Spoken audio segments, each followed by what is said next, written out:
I'm ready for nightmares. I'm ready for nightmares. It's Spongebob Boys! They tried to kill us, but you can't kill what's already dead. Welcome back to Spongebob Boys. It's gonna be a fun one. I'm Henry, that other guy is Gus, but we are not alone today. We have a special friend of the Warner family in attendance. Would you like to introduce yourself, special friend?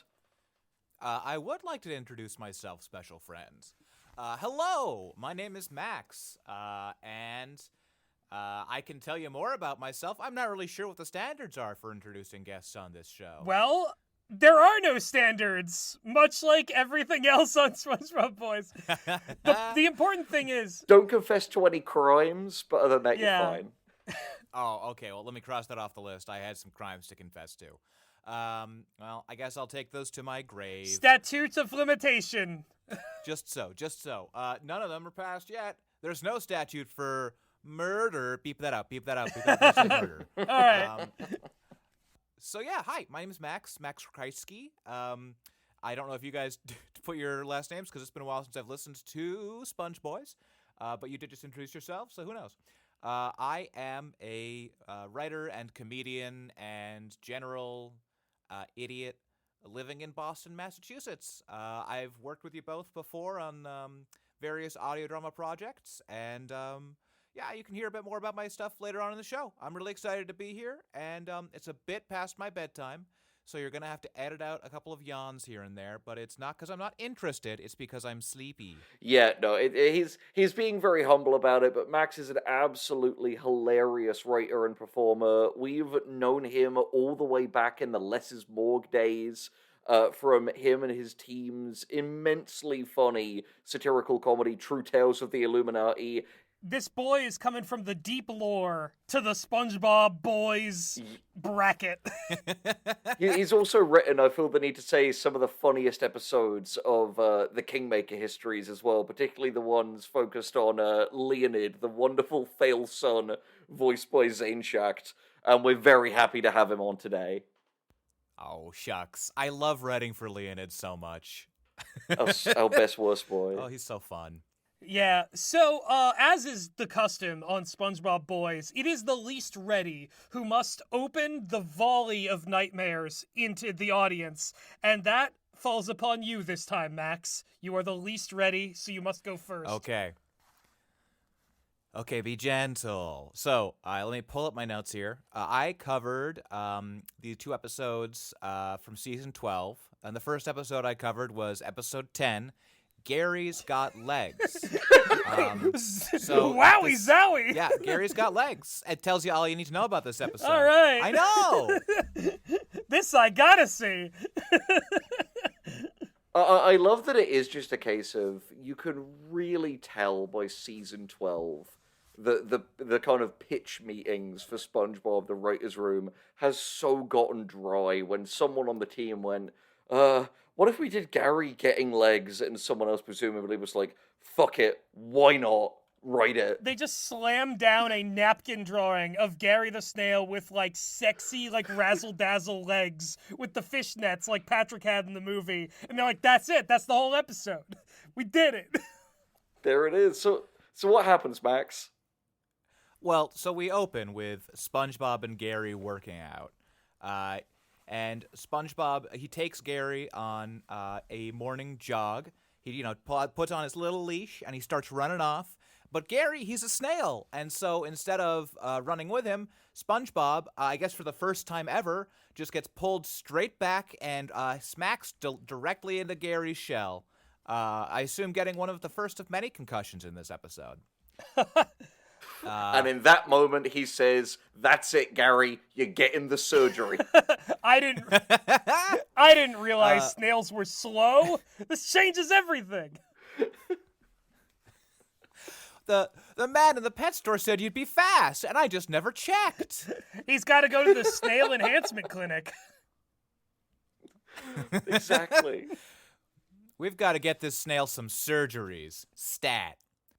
We can fix him, but it's going to be stupid. SpongeBob says, oh, right. You're a snail.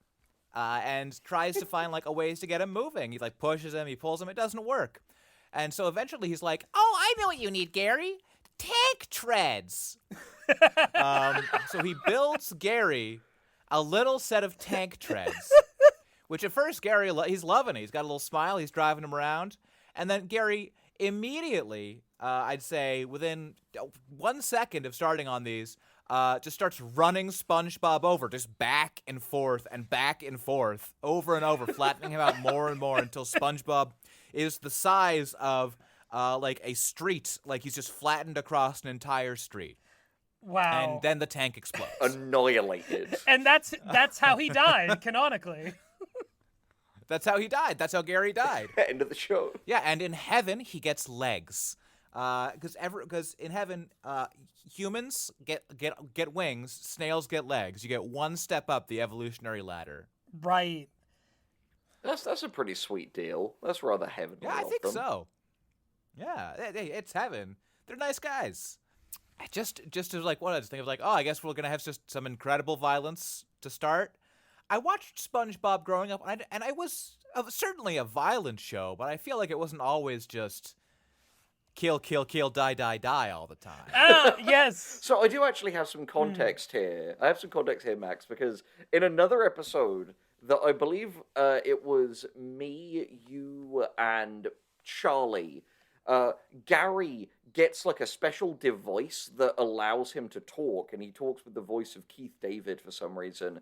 And he reveals in that episode that he has dreams at night of being able to fly, and in the process of flying, carpet bombs Bikini Bottom. Oh, no. So I'm not kidding. That really happened. So it does just seem to be this consistent thing that in the new canon of SpongeBob, that the second you give Gary the capability to do this, he is like, I wish to perform violence on a mass scale as soon as possible. You know, that does make a lot of sense with the rest of the episode as I am about to describe it to you. Okay, Wow. let's Alright, go. yeah. I'm ready for Killer Gary. So SpongeBob, to get out of being a big flat mess, he uses a cookie cutter shaped like his body to cut his body out of the flat surface, leaving the rest of himself flattened, but himself perfectly restored, which has disturbing implications about just how many SpongeBobs you can get out of a SpongeBob. Yeah, I like the idea that an individual SpongeBob contains more SpongeBob than constitutes a SpongeBob. That's an interesting sort of thought experiment. Yeah. Yeah. I mean, I feel like at this point you got to start your own company selling SpongeBobs, because once you've got one SpongeBob, you got all the SpongeBobs you need to keep SpongeBobbing forever. Max, don't give Mr. Krabs any ideas. He will build a SpongeBob clone sweatshop in the back of the Krusty Krab. Well, luckily they're sponges, so they can mop up the sweat. Why have one fry cook when you can open a franchise? Wait, Mr. Krabs could open franchise out of the Krusty Krabs with, like, endless fry cooks that all know the formula and won't give it away. Have you guys read that webcomic that's like the horror version of SpongeBob? Which one? I've seen. Yeah, well, what is it called? I don't know what it's called, but it's there are like all these Patrick stars who are just like eating everybody. And as it turns out, the reason they're all Wait, over the I place. do know about this. Yeah. They're all over the place is because Mr. Krabs has been using a regenerated Patrick star as the source of the Krabby Patty secret formula. And Oh, man. just one of them got through Oh, undercooked and was eaten no. by the original Patrick. And he learned everything. Oh my. Wow. Like Light Yagami touching the Death Note. Is that the one where it has a very r/I'm sorry John type kind of grayscale photorealistic Yes, that is art exactly the style? one. Yes. That's the one. Yes, I can picture it. Yup. Okay, that puts me in the right frame of mind. Let's continue to Gary's left. Genuinely. Yeah, yes, to Gary's legs. Thank you. So SpongeBob says, I know what you need, Gary. Legs. We cut to a saw blade and wood flying everywhere. And then the camera pulls out, and SpongeBob is making a table. There! Legs! Now for you, Gary! So we kind of just waste like 2-3 seconds on this gag. I guess it's fine. They needed to pad it. SpongeBob dresses up like a doctor. Were they implying? I'm sorry to interrupt you, Max, but were they implying please. there? Were they doing a kind of misdirection gag of SpongeBob is sawing his own legs off to give them to Gary? Because that's what I picture as you describe. Like, oh, Well, there's I know like what you chips need, of Gary. wood flying Legs, and a sparks and saw. stuff, so who can Okay. say? But here's the thing. If they're doing a misdirection for that, guess what happens immediately after this? What? That SpongeBob dresses up like a doctor, puts Gary on a little table, rips his own legs off one by one, growing new legs in time that he doesn't fall to the floor, and then attaches those legs to Gary. the science gone too far. There really is more SpongeBob. It's more SpongeBob than is a SpongeBob. There's so much SpongeBob in your given SpongeBob. This bad boy, slap, can hold so many SpongeBobs. Yeah, exactly. SpongeBob recreates Vladimir Demikov's controversial Soviet dog experiments with Gary. Oh no! Oh no. You know. Jesus Christ. Distressing. So yeah, it's really fucking around with SpongeBob's regenerative abilities in this episode. I guess there's so many disturbing implications that will not be explored. So yeah, SpongeBob shows Gary how to use his legs. At first Gary takes a little fawn-like steps, but then he pretty quickly figures it out. SpongeBob shows him how to do deep squats and then how to step dance. And then they do a little step Naturally. dance number together where Gary is better at step dancing than SpongeBob. SpongeBob ties his own legs together, and SpongeBob says, "The student has surpassed the master," which, that sure is the first joke. That sure is the first joke that you could make there, and you don't need to find a second joke, because everyone knows that the first idea, best idea.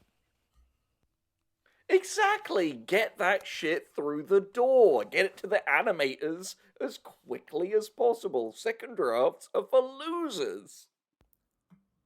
We've got a quota to make here, people. I also love the implication that Gary is so masterfully able to, learn leg craft that he's now one of the best legsmen in Bikini Bottom immediately upon getting them. Gary shows incredible facility with his new limbs, above and beyond what I think SpongeBob is capable of. This is true of real life biology, because if you saw a snail with legs, it would be an unprecedented, off the chart, they would immediately become the dominant species on Earth. That's just scientific fact. Absolutely. In theory. They've removed their only weakness, which is slowness.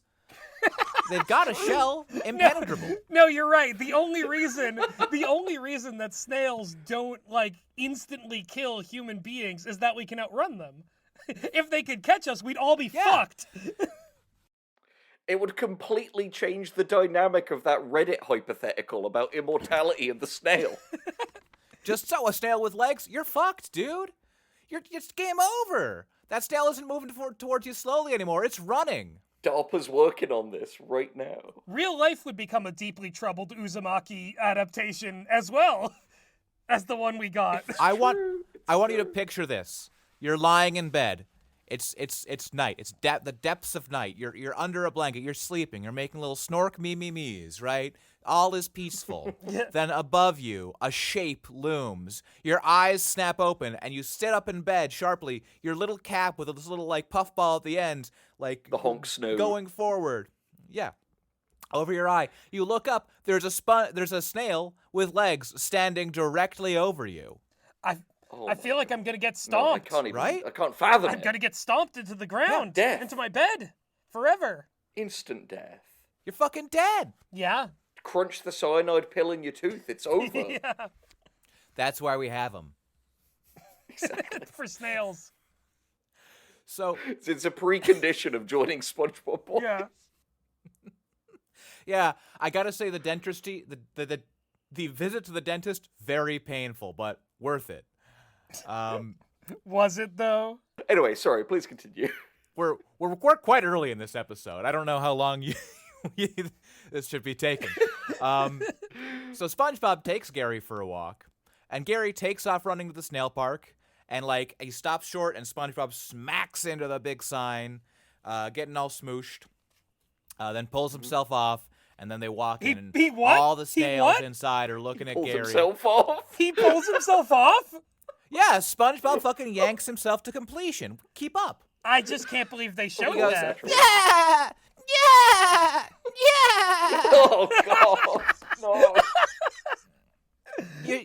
You shouldn't have stepped to me. Well, like usually we try to like tease a little bit or like dance around some of the implications of things. We can't like You handed me the knife and you placed it directly over your heart. you had. You never do a little bit of nuclear saber rattling with Max. You will lose. Mutually assured destruction. I handed Max me helpless in my bed, and he generated the snail. Yeah. The snail with legs. And it just slid its little eyes all over your body. Yeah. By that point, I was dead already, Naturally. so I don't even know about that part. Yeah. Oh yeah. No. I got some bad news about what they do after you're dead. But that can wait till later in the episode. What does Gary do with his legs? So yeah, all the other snails are like, "Whoa! Look at this guy! Wowie wowza!" There's like a lady snail that looks exactly like her owner with like the same bouffant, who he winks at, and the lady snail like blushes, and it makes a little like sound, which implies that the sexiest thing to a snail is another snail that has sponge legs. That the like over-regularization in animals. If you like paint like a robin, you give him like a brighter red chest. That robin has the most sex of any robin, because if you make it unnaturally red. So we must assume that snails judge mate compatibility by flexibility of pseudopod. Interesting. An interesting theorem. Please argue about it in the comments, people. Thank you. I have a master's degree in psychology. Snailology. Snailology. Not a joke, except at my own expense. Wasted time. A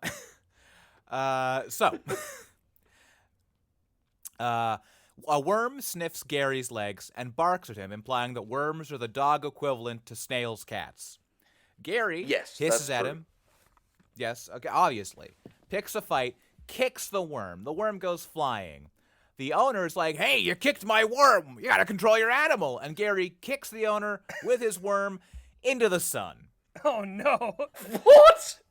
Don't you hate it? They are Again, dead. Don't you hate it when you're at the dog park and then someone kicks you in the worm and then kicks you into the sun?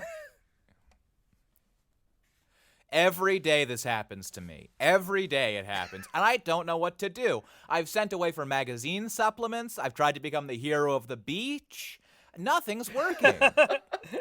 It's the journey back from the sun that's the pisser. That always takes about 3 years, and then it happens again as soon as I touch back down. Yeah, exactly. Every day. Every day it takes 3 years to get back from the sun to the earth.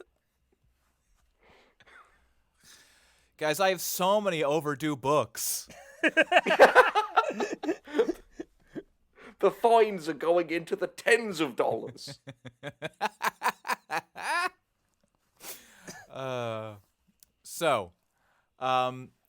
After Gary kicks the worm and his owner into the sun, again implying that he has greater facility with legs than SpongeBob ever could, the rest of the park turns on him. Everyone starts going like, "Hey, you kicked that guy! Hey, you gotta be nice!" And they all like start swarming him, and he just starts kicking and punting everybody as hard as he can over the fence. There's just horrible violence being done. Oh no. Roadhouse. One kick Gary. One kick Gary, that's right. But we've all read that manga. Exactly. SpongeBob tries to chastise him, but showing he has no control over his snail, Gary gives him a single lick on the hand, and SpongeBob immediately forgives him. Well, He's a forgiving sort, that SpongeBob. SpongeBob is not a responsible pet owner. No, he's not. This is known. You shouldn't give your pet cosmetic surgery. That's all I'm saying. You shouldn't give your pet your own legs and then let him rampage around, destroying everybody's lives. Yeah, you gotta have a kill switch in there. Is it possible that SpongeBob actually has all these powers? He's just too chill to use them. No, because we saw him try and lift a weight at the beach one time and his arm fell off. That's a good point. You're right. Gary's just better with them. Proceed. Yeah. Thank you. So they get back to the pineapple, and SpongeBob is too tired to open the door because Gary's been running so fast on his legs. Gary tries to open it for him using his eye stalks, but he gets all tangled up in the spinamarig. The wheel? What's it called? You know what I'm talking about. I think wheel. Wheel. Yeah. Ship wheel, yeah. And his eyes get all tangled up, and SpongeBob is like, "Looks like you need a hand, Gary." And guess what he then does? It's not going to give him arms. Oh, God damn it. Wait, no. So he pulls his arm out, his left arm out, like a tape measure, revealing that at the end of each arm is one more arm that's exactly arm length long. Snaps off 2 attached left arms, breaks him in half over his knee at the finger points, and then attaches them to Gary. And then he's like, "Oh no, Gary, I gave you 2 left hands." And he pushes one of the thumbs in on one of his hands, which is now attached to Gary, pointing straight up, and it becomes a right hand instead of a left hand because the thumb emerges on the other side of the hand. Oh, now this is terrifying because the episode title, Gary's Got Legs, prepared us for Gary walking around, having legs, being a fast snail. This was not, like, what was promised was not Gary slowly, by degrees, removes all of his owner's body parts and becomes him. Does anyone else remember? I want to be very clear. SpongeBob still yes, has both his arms in right now. He just pulled 2 extra ones Right off, now, yeah. leaving a third behind. Okay. Yeah. This... Is anyone else getting weird flashbacks to that horrifying David Firth Flash cartoon, Dog of Man? Oh! From the 2010s? Not Dog of Man! Any Dog of Man fans here? Leave Dog of Man in the comments. Do you remember that one, Max? I am not familiar.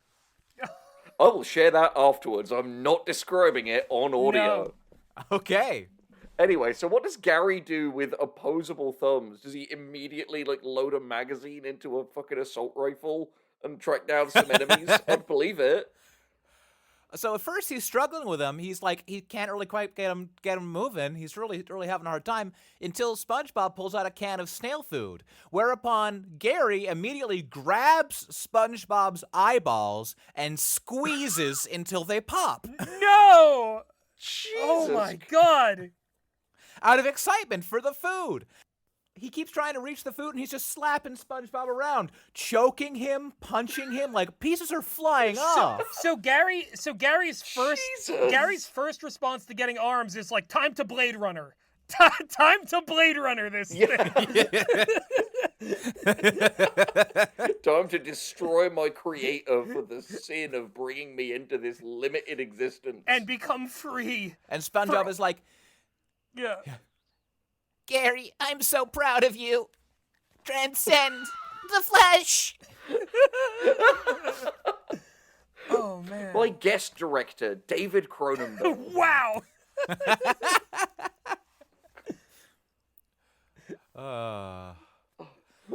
When interviewed about it, Dave said, "I just wanted to do something my kids could watch."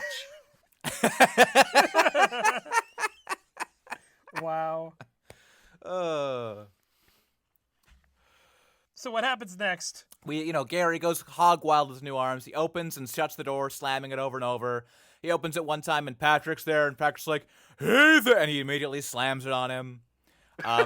He picks SpongeBob up and just starts running up and down the stairs, holding SpongeBob in his arms, which led me to capturing an image which I just call our honeymoon.jpg. That's probably what is on screen right now, Yeah. if not the one where he's spooling out all the arms, where, because I think he's doing the okay symbol or something, you in our group chat said, like, this feels like a Nazi meme. No, it's because his arm is at the angle for the Heil salute that he just keeps pulling it out longer and longer. He pulls all the arms out and shapes them into, like, a giant Triskela or something. Oh, no! One of the more, like, obscure ones. Yeah, oh god. The Triskela also being, like, reclaimed is horrible. I was gonna say, too, I thought that when you put that in the group chat, you were talking about the picture of Gary with tank treads, and I was like, yeah, I mean, in a way, it's like, weirdly militarizing something innocent. The guy who made that got a project paperclipped onto the space program. Yeah. Maybe we can use some of this snail with tracks technology to beat those commies to the moon. Well, Werner von Braun wanted the snail. His idea for the snail with treads technology was that it could be ultimately used for a peaceful purpose. Or so his propagandists say. Right, yes. People know him for the V2, but the snail with tank treads was his passion project. That was what it was all about. If they had gotten the snail with tank treads to Erwin Rommel, I think that campaign would have gotten very differently. The Africa Corps would have been... This is what happens when you get 3 history dweebs on a SpongeBob Boy. So, okay, after fireman carrying SpongeBob up and down the stairs, Yeah. what new flavor of arm-based violence does he indulge in next? He feeds SpongeBob snail food like he's a baby. Oh, God. He's got a can of food out and he's just Not spooning it fetishy into at all. SpongeBob's mouth. And SpongeBob's like, and he wants more, so he gives him more snail food. And then Gary grabs SpongeBob's mouth and works it for him to chew the snail food. Oh. Jesus no. Christ. This is and like I feel like Gary is not doing this to be like a kind, benevolent being. I think Gary is doing this because he's like, yeah, this is what you thought of me, right? But now I'm the superior being. Now I have the arms. Who's the daddy now? I'm the daddy. I'm everyone's daddy. How does baby like cummies? Oh, God! Cut that one. No, we're not. Worse has been said on this show, if you can believe it. Worse has been said. Goodness. Okay, Glory. You know what? I shouldn't take that as a challenge, but I will. Like SpongeBob, dare I ask for more? So, it goes to cut to one weekend of pampering later.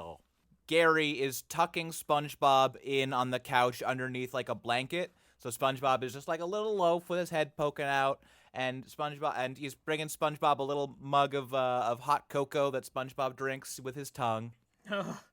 And then Lovely. SpongeBob's alarm clock starts going off, and it turns out he's got an alarm clock inside his mouth, which he pulls out on his tongue, and he's like, "No, it's time for my shift at the Krusty Krab. Thanks for the pampering, Gary, but I gotta go." And he uses his tongue to pull off the blanket, which again, insane thing to do. But the reason he has to do that is because once the blanket is off, it reveals that his arms and legs have withered up due to lack of use. Jesus Christ. This is, again, like, Gary's got legs was really just the tip of the iceberg for, like, SpongeBob slowly regresses into a helpless being. Yeah, I think as a pro comedy writer, you'll appreciate this, Max. But I know it's done different, depending on cartoons, depending on episodes. With this one, you can really feel that they did the storyboard before the script. I think. Yeah, like the imagery. I'm genuinely like, I'm charmed. It's Cronenbergian. It's horrifying. I'm like, yeah, this is kind of what I want out of a SpongeBob episode. Like, a lot of the jokes though are just like, and then he gets hit. And then he says an obvious joke. Like, I'm enjoying describing this, but at no point did I enjoy watching this episode. This was a slog. This episode is like a vehicle for these disturbing twists on like the way that these characters look and behave.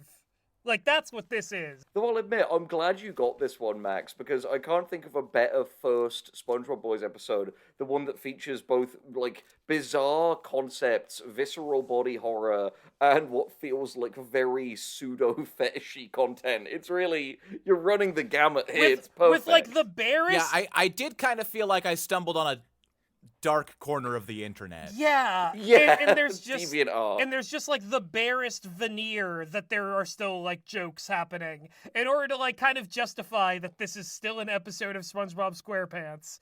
What this reminds me most of is, are you two familiar with Sabrina the Teenage Witch? Yeah, passingly. Yes. Yeah. The television show? Yeah. From the 90s? Specifically that. And here's why I'm saying specifically that one. Because that is a TV show where there was notoriously one writer on the writing team. Everyone gets to veto a certain number of ideas, right? But they only had a certain number because, like, we got to get these out the door, right? And this writer, when he would keep suggesting these things, and eventually they would run out of vetoes, and he would just be like, and now one for my fetishes. What if their boobs got big? What if they cast a spell on a sweater that gave them big boobs? And everyone would be like, oh, no, we don't want to do that. And he's like, too bad. You're out of vetoes. And this was like at least once per season of the show. You used up your spell slots. Oh. Just so. That's incredible. Just like... At least once per season, there'd just be one where it's like, this is someone's horny fantasy.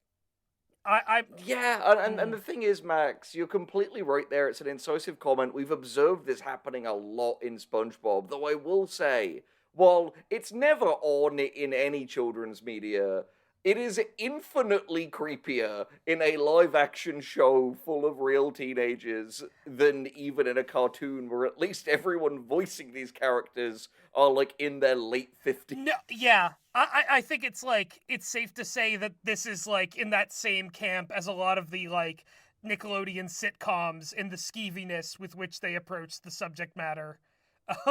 SpongeBob itself is like a different story compared to that. The veto system seems horribly broken as a like way of doing this. That's so exploitable if you just flood the zone. Yeah, exactly. Well, it was the 90s. We still had faith in the democratic process then. Oh, burn. Bam! That man's zone was flooded, let me tell you. Fuck you. So whose boobs are getting bigger at the Krusty? This dude left a fucking puddle on his chair. A snail trail. Yeah, a little snail slime. I might, but I would not. Okay. Oh, So, I hate this show. Let's go. Where was I? Ah, yes. So, arms and legs totally useless. He tries to get up, he can't. He keeps falling over. His arms and leg wither into little spirals, Uzumaki style. So he's like, "What am I gonna do, Gary? I can't take care of you like this. I need to earn a living." So they cuts to the Krusty Krab. The guests are all eating burgers, covered in snail slime, or as we have discovered, cum. A customer goes to complain. And Mr. Krabs is like, we take customer complaints very seriously. Once you've paid the $5 complaint fee. He's on his grind set gives again. him Hell yeah. He's on that grind set. Never He's got that hashtag billionaire mindset. Never change, Eugene. So he complains about that there's snail slime on his burger. The other customers are like, yeah, I got it on mine too. I hate it. And one of the customers is like, I think there's not enough snail slime on mine. I'm a pervert. I'm a pervert. More cum, please. I've licked every inch of your toilets. What is happening? You invited me on your show, dumbass. Idiot. Why did you do this? Once you've let Dracula in, he can come and go as he pleases. Oh, Henry, phrasing. Yeah. Oh no! Dracula's pulling himself off in the bathroom while Gary's making burgers. That's right. And you know what? When Dracula comes, blood gets everywhere. So we are moving on. Please do. Mr. Krabs takes a bite, freaks out. SpongeBob, you're adulterating the formula. He goes in the back room, storms in. He finds Gary with SpongeBob's arms and legs, slime across every surface, which, good for him, I guess. I must drink a lot of milk. And he's cooking He's patties. potent. Just flipping patties covered in slime. He asks, Mr. Squidward, where's SpongeBob?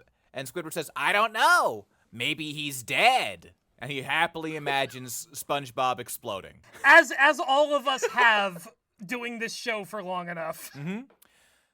So Mr. Krabs leaves. He leaves Squidward in charge.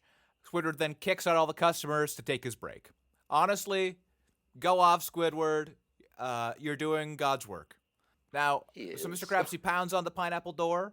He's fucking pounding on it, just horned up. He says he's like, SpongeBob, are you sick? Are you hurt? Are you on death's door?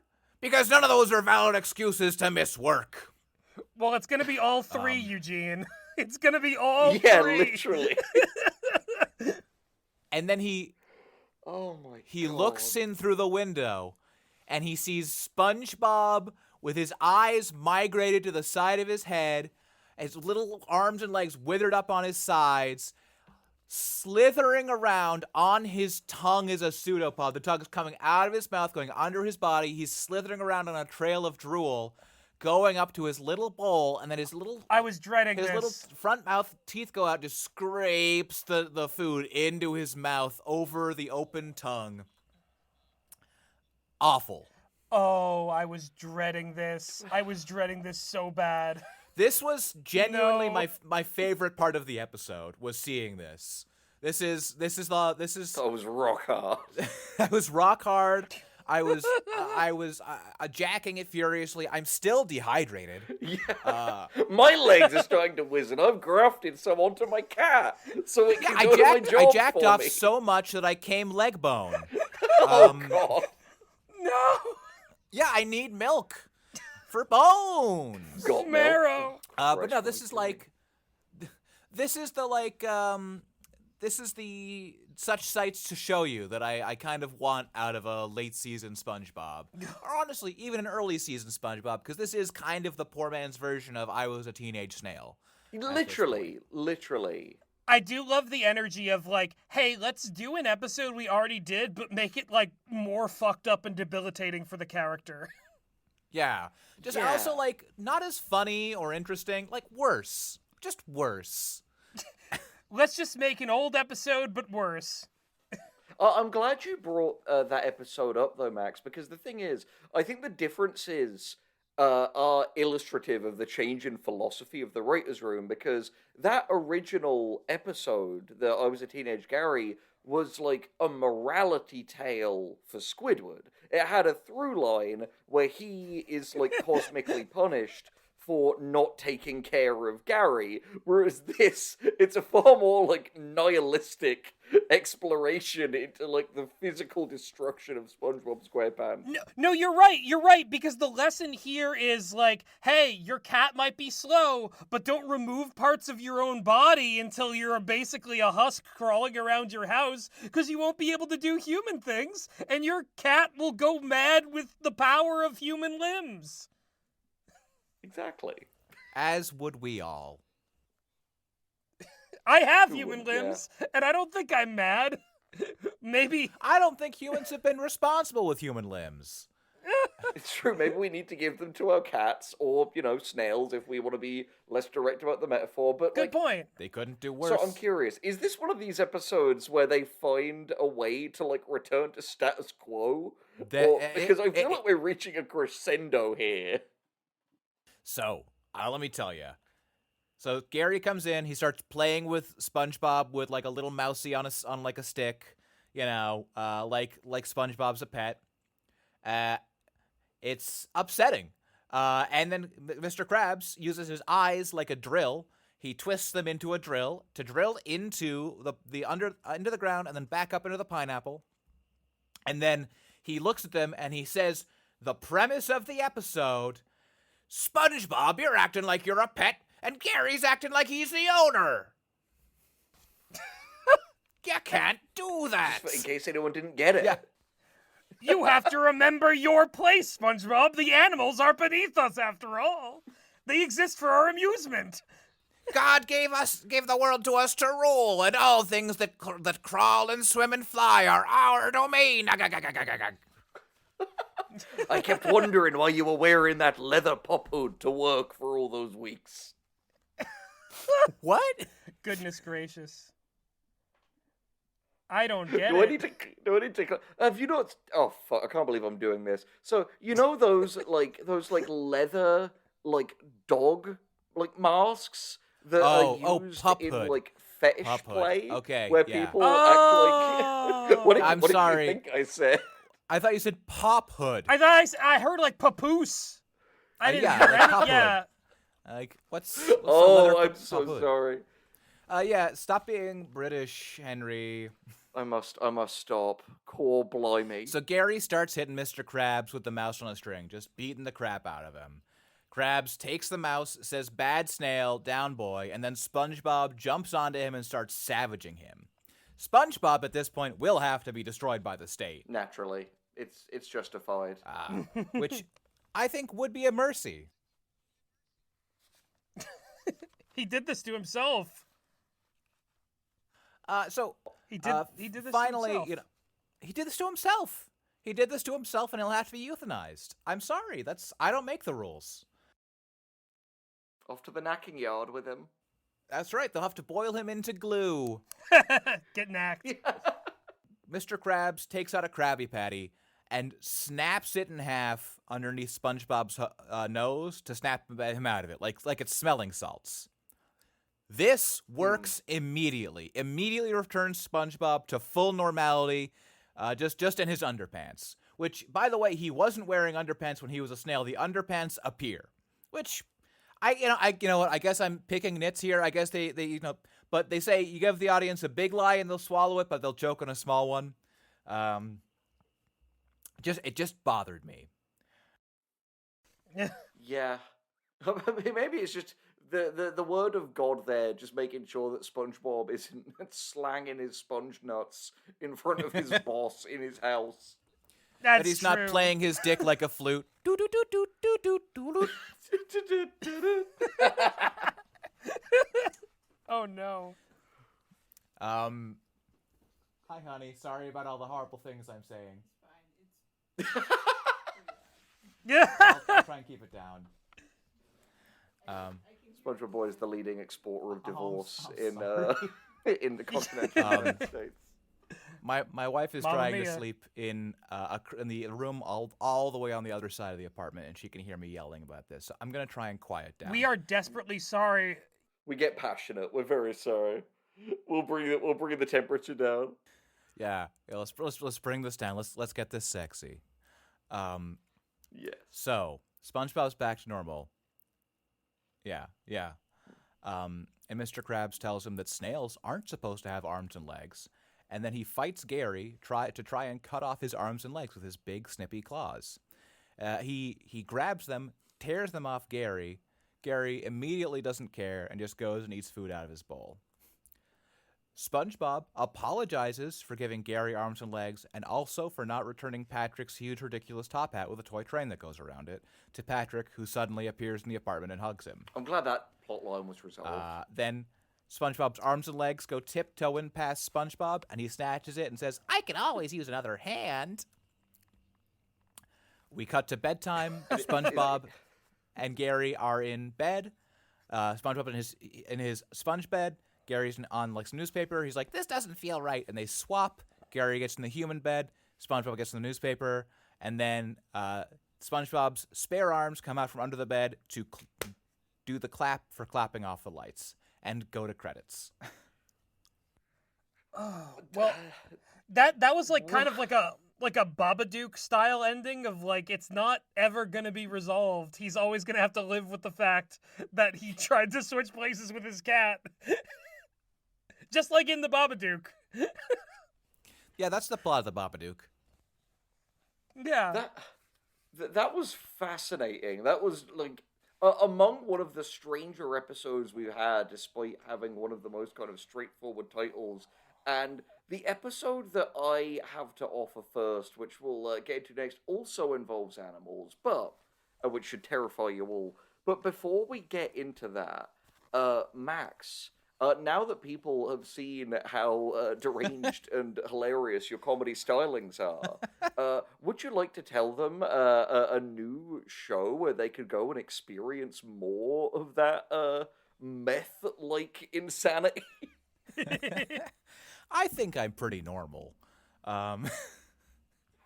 Yes, I would love to. So I have a new show coming out that I've been working on with local sketch comedy team Field Trip Sketch Comedy called Field Trip Sketch Comedy Presents.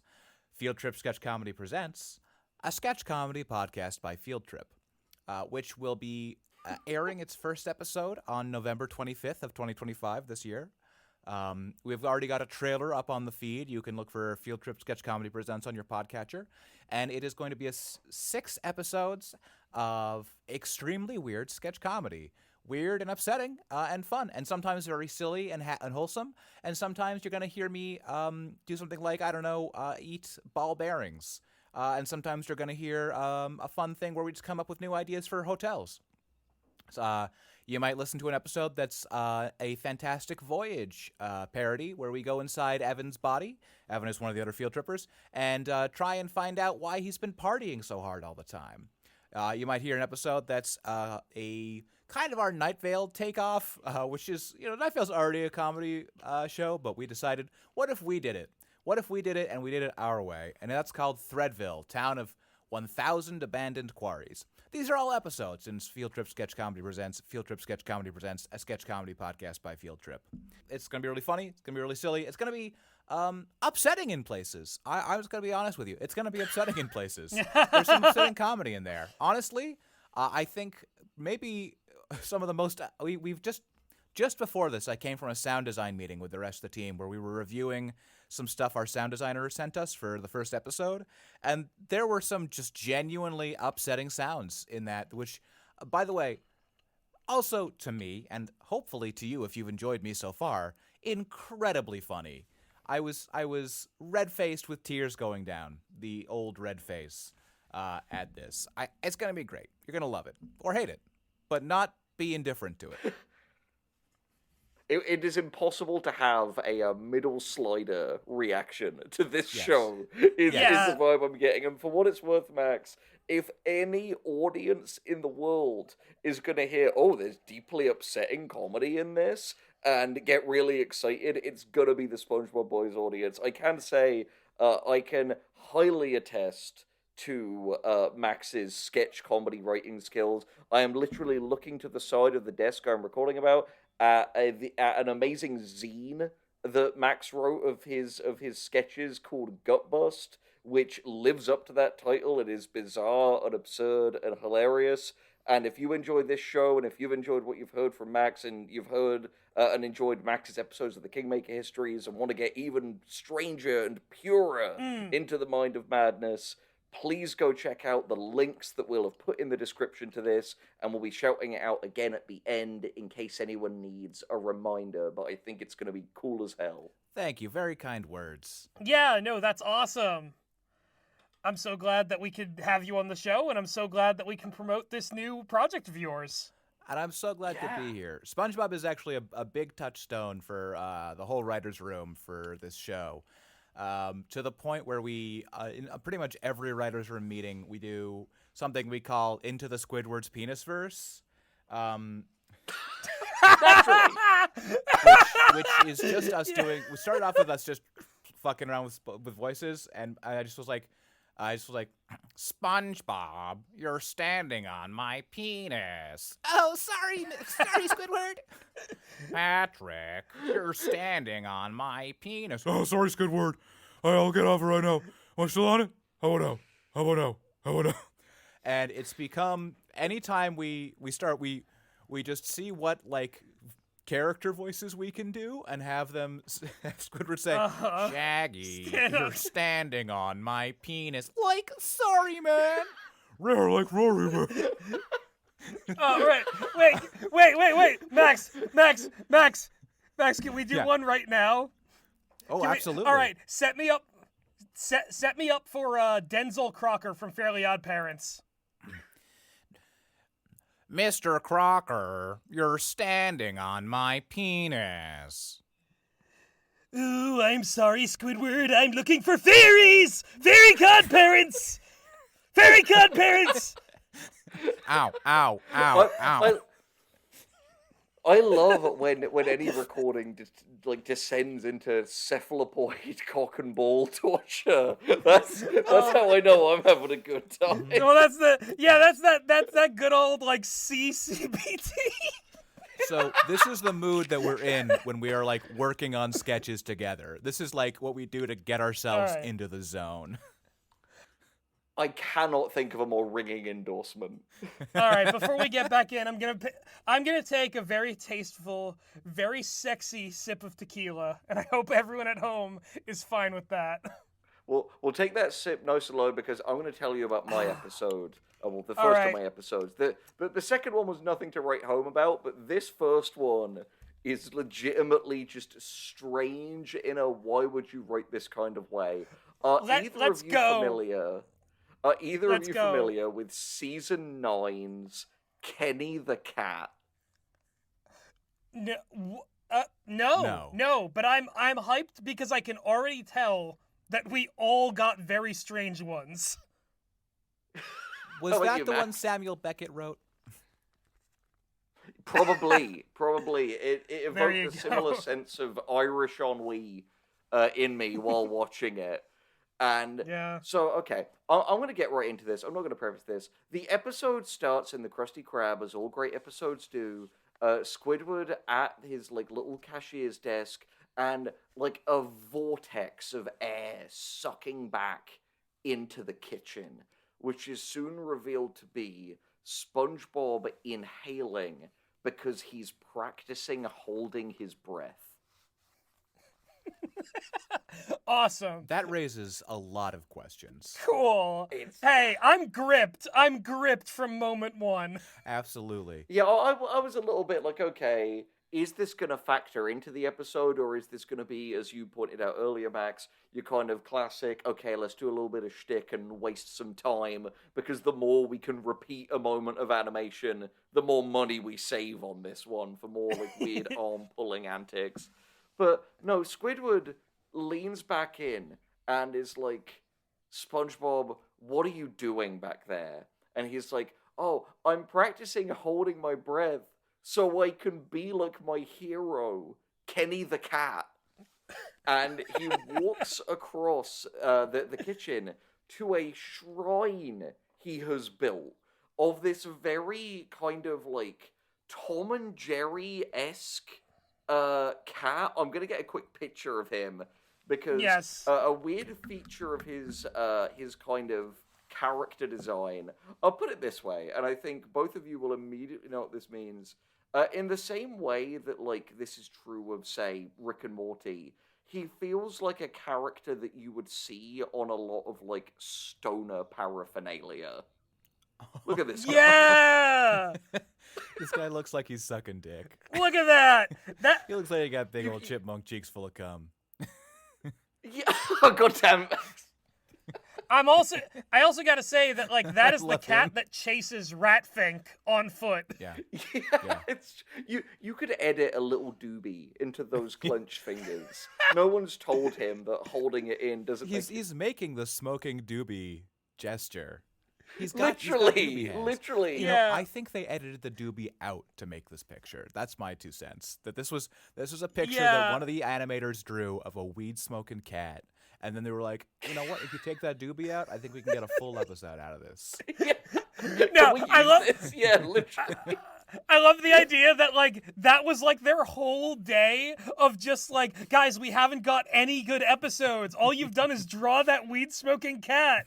Wait, if we take away the doobie, we didn't waste this entire day. We can use this. When you said that all you've done is draw that weed-smoking cat, I'm just picturing everybody in the animation studio. They've all just been drawing him over and over because it's been making him let them laugh so hard. Yes. They've just Oh. Imagining that has made me the most sympathetic I have felt to the SpongeBob creative team in a long time. That humanizes them quite a bit. No, here's the thing. Genuinely, looking at Kenny the Cat took this premise from, like, creepypasta vibes to, I'm interested to see what this fun cat has in store for us. I love this cat. I would kill for him. I would die for him. At the same time. I'm sorry. Now I'm picturing them like tricking each other into looking at pictures of Kenny the cat. like they put him inside the bathroom, inside of in the inside hood of a pizza box. He's the new dick bot. You can just put him anywhere and it's funny. I was not expecting such a reaction to Kenny the Cat on this day. He's a legend. He's a hero. You've got to put this picture of this cat into the video that's on YouTube of the episodes. You've got to when this timestamp. 100%. People need to see him. Yeah, no, they have to. I am putting him on someone's t-shirt. I need to get a tattoo of this cat. There he is. Yeah, well, I'll get Meg to edit the little doobie into his hand. So, yes! and this will only get funnier later because Sorry, I'm just looking at him and laughing. Oh my god! Why does he have such power? This is why SpongeBob. This is why I'm getting a looks up contact to him. eye, looking at him through my eyes. Holy shit. Anyway, I gotta reel it in. So, okay. Man. SpongeBob has a shrine to him. The premise of Kenny the Cat is that he is this huge underwater celebrity because he is this cat who has come down to the ocean world, and he can just hold his breath forever, and it's allowed him to just seep into every facet of the entertainment industry, like TV, sports, music. That like there are buildings named after him. He is a like merchandising juggernaut. And SpongeBob is absolutely obsessed with him, and Squidward is that is the stupidest thing I've ever heard. And you just know that Kenny the Cat is like, he's holding in just the fattest rip. Like, exactly, literally. So much like smog in there, ready to like. If he opened his mouth, Bikini Bottom would become Silent Hill immediately. There'd be monsters everywhere. Anyway, I've just Googled Kenny the Cat, and I found another really good picture. There he is. Let's go! I hate to impose this onto him, but why does he look like he would be like a huge thing in the internet, and then he'd be ruined because he's like co-opted by the alt-right? Oh, that's the look he has. We can't. Him and the Triskel are brothers. You know. That's my Irish. That's my Irish ennui about the Triskel. That's mine. So funny. Anyway, so SpongeBob is trying to like practice holding his breath just to be like his hero, and he fucking keels over in a very like dead Peter Griffin pose, all like blue sponge flesh. And in a weird through line between mine and Max's episode, Mr. Krabs comes in and they do like a very similar take on the gag where he pulls the cork out of the secret formula and uses that as smelling salts to wake SpongeBob back up. I don't know why they try to get this much mileage out of like, oh, let's have another Mr. Krabs revive SpongeBob scene. That would be great. Now sponsored by smelling salts, yeah. And we get basically the same scene again of SpongeBob explaining like how important and culturally relevant Kenny the Cat is. I don't think I've ever seen the more successful astroturfing of a character than Kenny the Cat. He's like, haven't you been past the like Kenny the Cat stadium? And we see out the window, huge stadium with him on it. And like he lists off like a bunch of different similar gags. And Mr. Krabs is like, no, I've never heard of him. And he's like, well, haven't you seen him in your wallet? Mr. Krabs goes, "What's he doing in my wallet?" And SpongeBob goes, "No, seriously, look." Mr. Krabs pulls out like a fat stack, and we reveal that Kenny the cat is the face on the $50 bill in Bikini Bottom. That's how powerful he has become.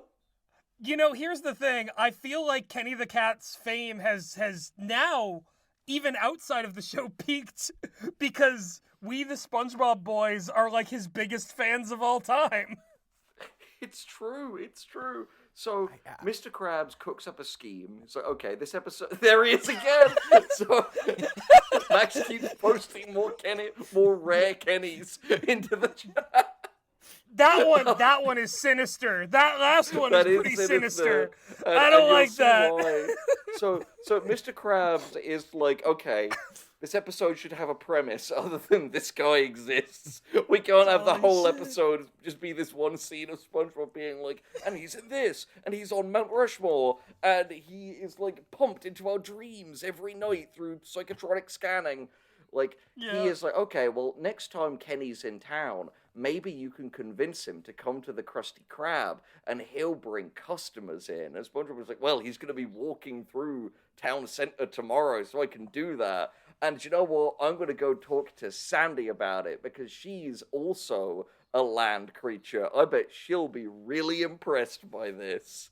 And he decides to do that. So he goes to the Tree Dome, tells us...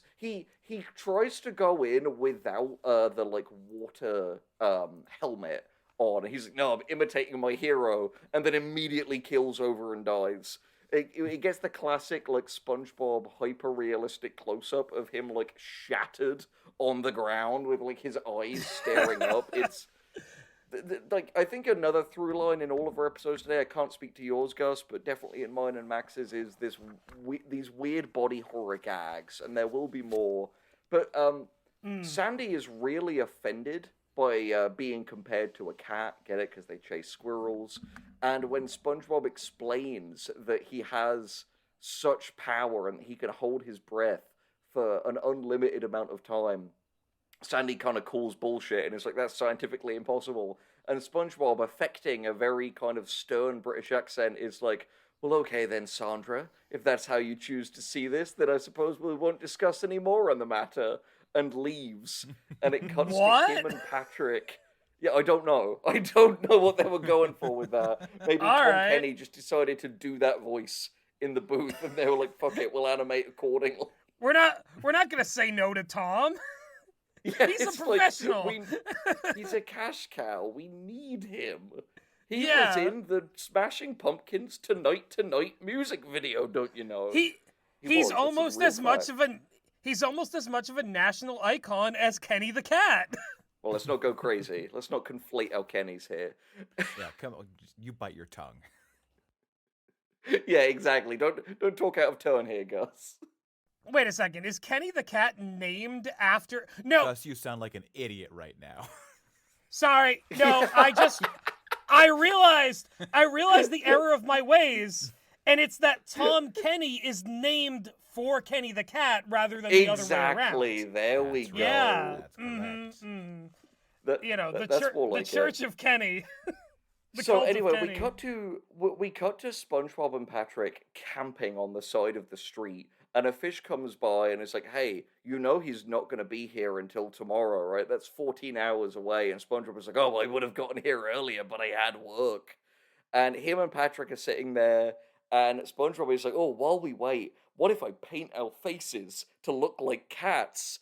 And he does it for Patrick, and he does it for himself, and SpongeBob has a weirdly, like, biologically realistic cat face. And Patrick is like, man, this is getting kind of creepy. I feel like you're too into this Kenny the Cat stuff. And he runs away. Kenny the Cat turns up the next morning. I'm not going to give you a second-by-second blow on this, because there's dead air in this episode, much like there is dead air in the bloated cheeks of Kenny the Cat. And when he shows up, SpongeBob is like, he is Max, you are a terrorist. So he takes Kenny back to the Krusty Krab, And Mr. Krabs is like all over him and trying to get him to pay, and all the customers are in there, and he's super happy. And then Kenny starts to panic, and he gestures like, "Oh, can I go to a bathroom?" And on the way out to the bathroom, you see like a metal canister partially slide out of his fur, and he pushes it back in before going to the bathroom. Oh! So when he's in the bathroom, he pulls out this canister, which there is, which is connected to an oxygen mask, which he starts fucking honking on like Dennis Hopper from Blue Velvet. And we reveal he cannot, in fact, hold his breath. He needs to periodically take breaths on this oxygen thing. And SpongeBob comes in and catches him. And he's so devastated that we cut to the inside of SpongeBob's body, where we have SpongeBob's heart, which is a sort of biologically realistic heart with SpongeBob's face on it, that cries and then disintegrates in his chest. Yeah, that's what hearts look like. Exactly. That's just how. Again, it's another case of, like we said earlier, you get a lot of sponge in your sponge. So much of it comes out.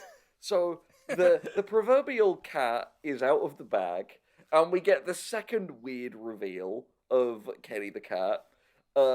He is played by the late rapper, beatboxer, and music producer Biz Markie.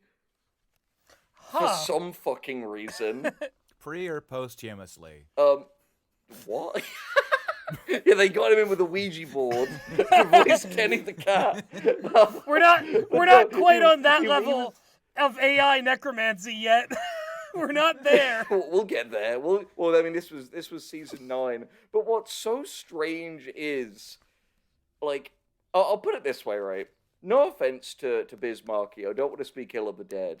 The man is not a voice actor. This is such a bizarre thing to say, but I think everyone here will have at least done enough voice acting, like, in their own or each other's projects to get it. You really get the sense that when Biz Markie is talking through Kenny the Cat, he is talking to the audience and not any of the characters around him. Does that make any kind of sense? Yeah. I get it. Like, he is like, "Oh, SpongeBob, my secret is out. What will I do about this now?" Like, in a very, like, he is turning towards the sitcom audience of this. It feels like a camp counselor putting on a play at, like, a summer camp of, like, oh, the ghost has come out of the woods. Yeah. Exactly. It's a similar kind of awkwardness. But at this point, SpongeBob is like, okay, well, I need to help him keep up his ruse. Because if I don't... Well, he's like... Kenny the Cat means so much as a symbol. The economy will collapse without Kenny the Cat. He's on the $50 Literally. bill. Do you have any idea what kind of devaluation that would be? No, you're right. The $50 bills would become NFTs overnight. Cat's gone. It would be like if it came out that George Washington owned slaves. You'd have to just throw the whole thing out, surely. But Kenny the Cat, voiced by George Washington. Why not? If we're bringing back the dead, why not? Yeah, I mean, George Washington can have a prolific role as voice actor in the future. Anything is possible. It is. You're right, though, Max. It is kind of like the AI bubble. That thing of there he is there. He's choking. That's I'm scared. That's Kenny the Cat when he doesn't get to honk on his nitrous oxide every 10 minutes. But yeah, SpongeBob is like, I'm gonna help Kenny him. wants to fuck. Yeah, Kenny wants to fuck. Heineken, Kenny's fuck doing that autoerotic shit. asphyxiation right now. It makes him feel amazing. Oh, no. No. Wow. Yeah, SpongeBob is just out of frame, sucking him off. But no, it is. But I think it isn't actually explained why he keeps up this lie beyond SpongeBob kind of being like, I don't want to ruin the magic for others, so I'm gonna let this man continue to be a charlatan.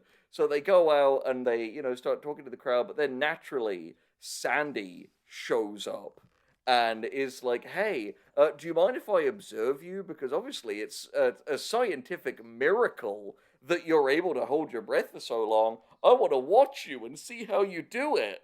And she basically watches while Kenny the cat begins to asphyxiate right there in the middle of the Krusty Krab and fucking keels over. It's, again, obviously, I know this is what this show is all about, but it feels like a fool's errand to unpick the logical inconsistencies of a cartoon for 6-year-olds.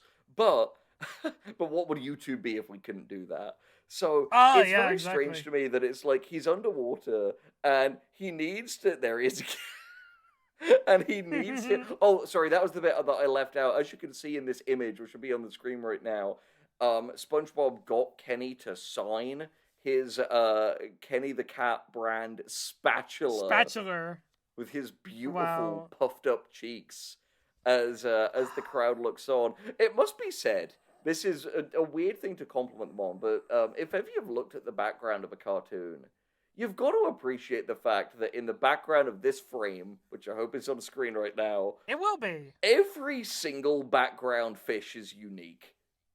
You gotta give them that. A lot of things wouldn't do that.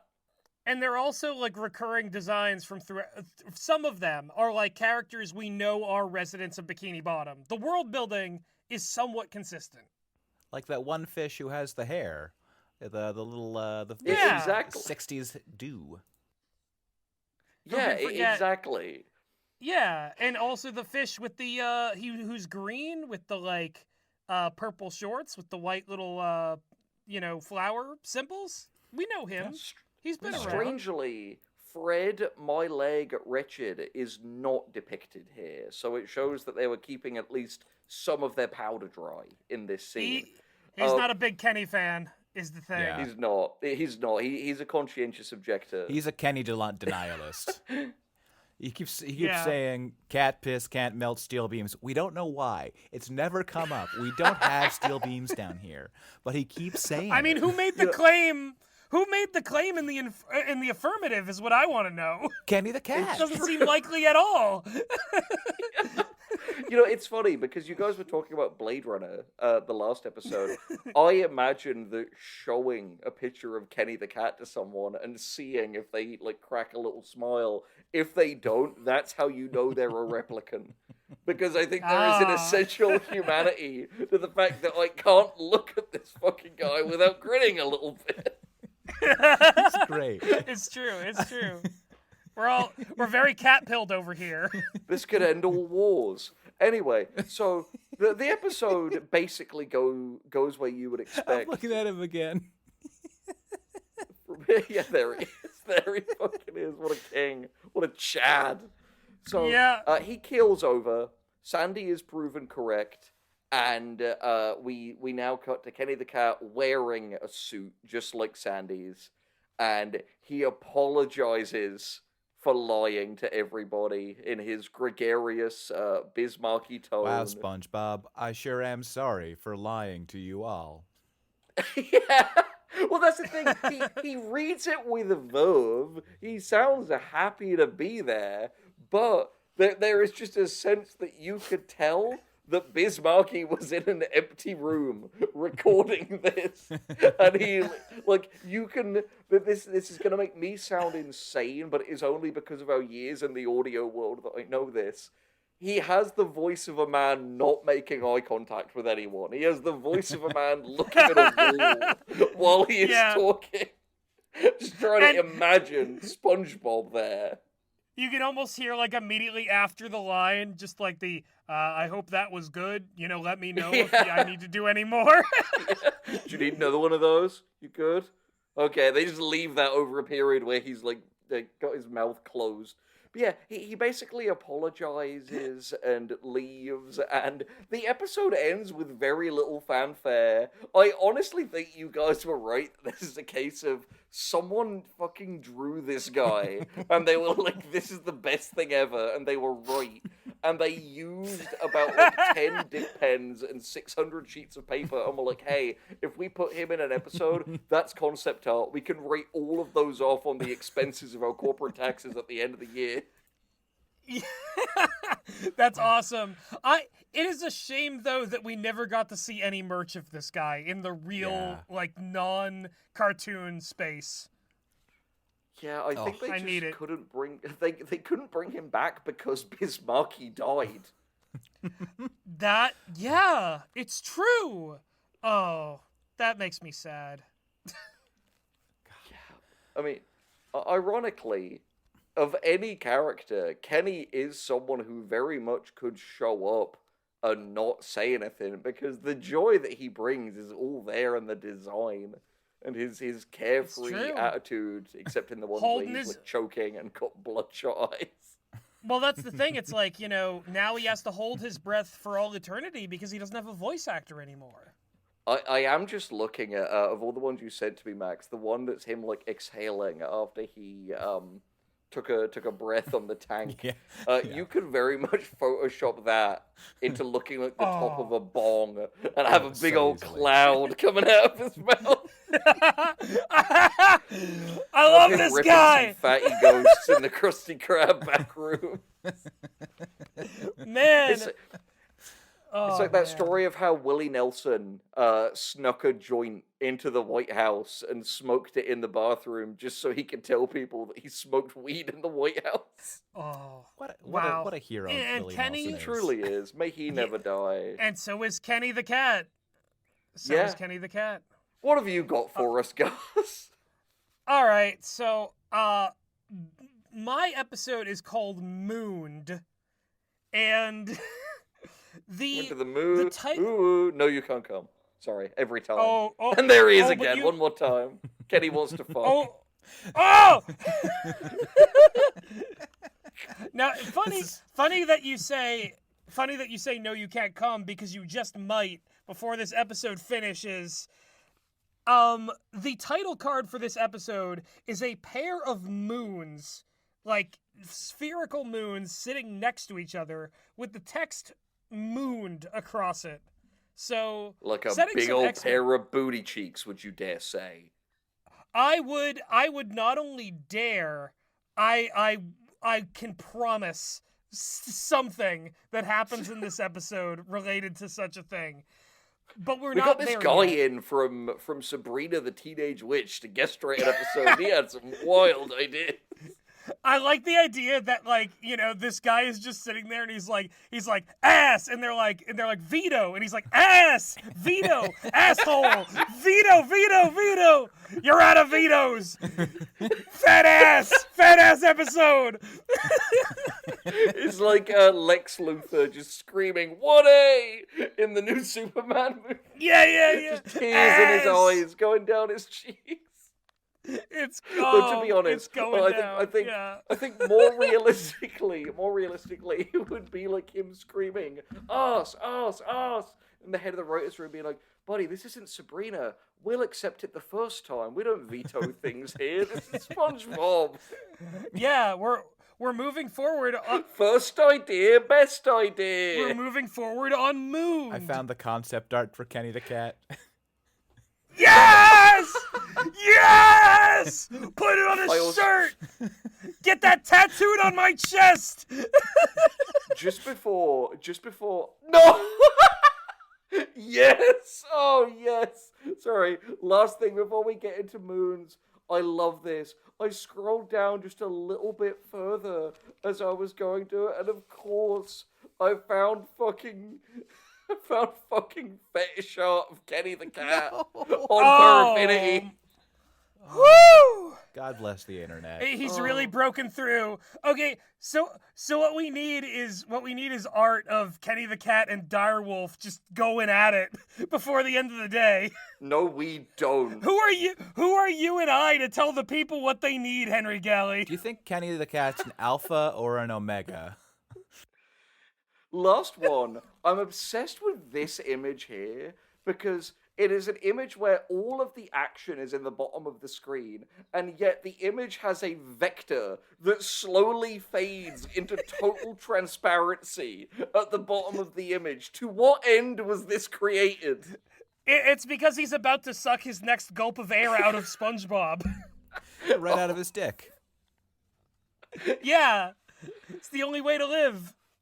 Anyway, what happens in the arse episode, guys? Yes, tell us about the ass All right, episode. so this episode begins This episode begins with a news program in the SpongeBob world called the Jellison Group, which is apparently the show about jellyfishing, the best and only show in Bikini Bottom. I don't know what this is parodying.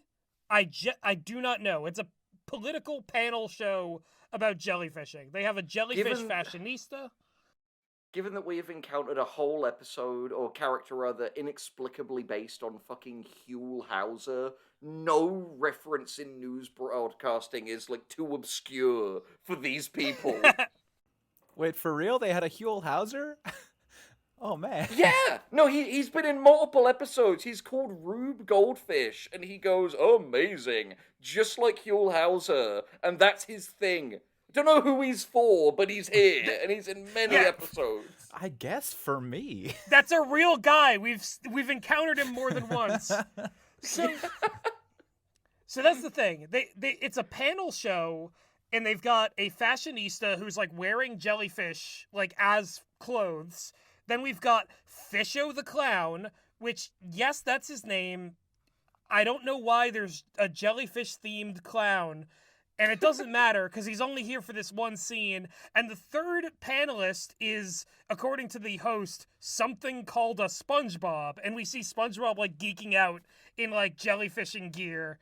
And they're all here to talk about the rare moon jellyfish that has come down from the sky to, like, to be caught. And it's, like, it's almost like a cryptid is the way that they're talking about this thing. Okay. And so SpongeBob is, like, in defense. He's pro-moon jellyfish. He's like, this thing definitely exists.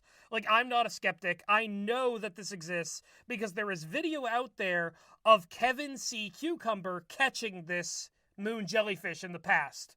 Yes, that Kevin Cucumber, for all those who, like, remember the old retro episodes. Who in his episode was proven to be a bullshitter who just, like, wears the clothes for clout in the jellyfishing world. Absolutely, yeah. No, Kevin is, like, he's like a fraud, and also the last time we saw him, SpongeBob explicitly ruined his life. Like, that's what we know about Kevin the sea cucumber. But anyway, SpongeBob wants to prove that the moon jellyfish is real and that it can be caught, so he goes on a quest to go find Kevin. And he goes to this, like, the Jelly Spotters Club, which I think it was mentioned in the previous Kevin episode, but we didn't see it in person. But of course, he goes up to this, like, giant complex, and the anchovies, who were, like, Kevin's entourage, greet him at the door, and which, in what seems to be a stock joke that SpongeBob does with any kind of, like, secret society, they are wearing, like, jellyfish hats, and they have, like, red robes. like a fraternal Max, take some notes. This could be the next season of True Tales. You can have jellyfish hats, you can have the robes. It's very Illuminati coded, is what I'm saying. Finally, everything I've always wanted. Yeah, we knew you were coming. We prepared this. Our season 4 will have a cult theme. Just to spoiler something that's at least 2 years away. Nice. So, speaking of cults, I guess the Jelly Spotters is a cult because SpongeBob is led in and there is, like, a throne room, and the anchovies are, like, lined up on either side of the throne room, going towards the shadow of Kevin Cucumber, like, sitting upon his throne. And as SpongeBob approaches this, hoping to see Kevin, who is it but Patrick, wearing, like, a Kevin C. Cucumber hat. He consumed Kevin's flesh. No. Betrayed by his best friend. Oh, well, you know what? I like yours better, Henry. Yeah. Oh, yeah, that too. What would an episode be without a little bit of awe? Well, Patrick does admit to some level of consuming things because he says, like, we drew straws for who was going to lead, and I was the first one to eat them all. That's a great joke. That's really good. That's a good one. I actually like that. It makes me think of that episode of Foster's Home for Imaginary Friends when Blue is being, like, hyper competitive, and Max is like listing a few things off, and he's like, "Oh, we can have a séance," and Blue goes, "Once, I win." It's just a similar kind of like very low-hanging fruit, but still just kind of gets me. Anyway, and I like the idea again, like whenever Patrick shows up in an episode, like just as this kind of like chaotic, like twist appearance, I think it like fits what his character has become over the years, where it's just like, hey, Patrick's here, some fun jokes are gonna happen for a few minutes. I think that's like what he's shit. Rather than like, you know, SpongeBob's partner in crime, which he still sometimes is. We'll get into that in my other episode. But for now, Patrick's main role in this episode is to establish he's in charge of the Jelly Spotters. They ran Kevin out of the club. There's a like painting on the wall of the moment where Kevin was like chased by like the anchovies with torches and pitchforks out of the Jelly Spotters. It's somewhere far away. And SpongeBob has to go to... people. Exactly. SpongeBob has to go to a place called Shack in the Woods Lane in order to go find Kevin. Who That's pretty good. I'll give him that.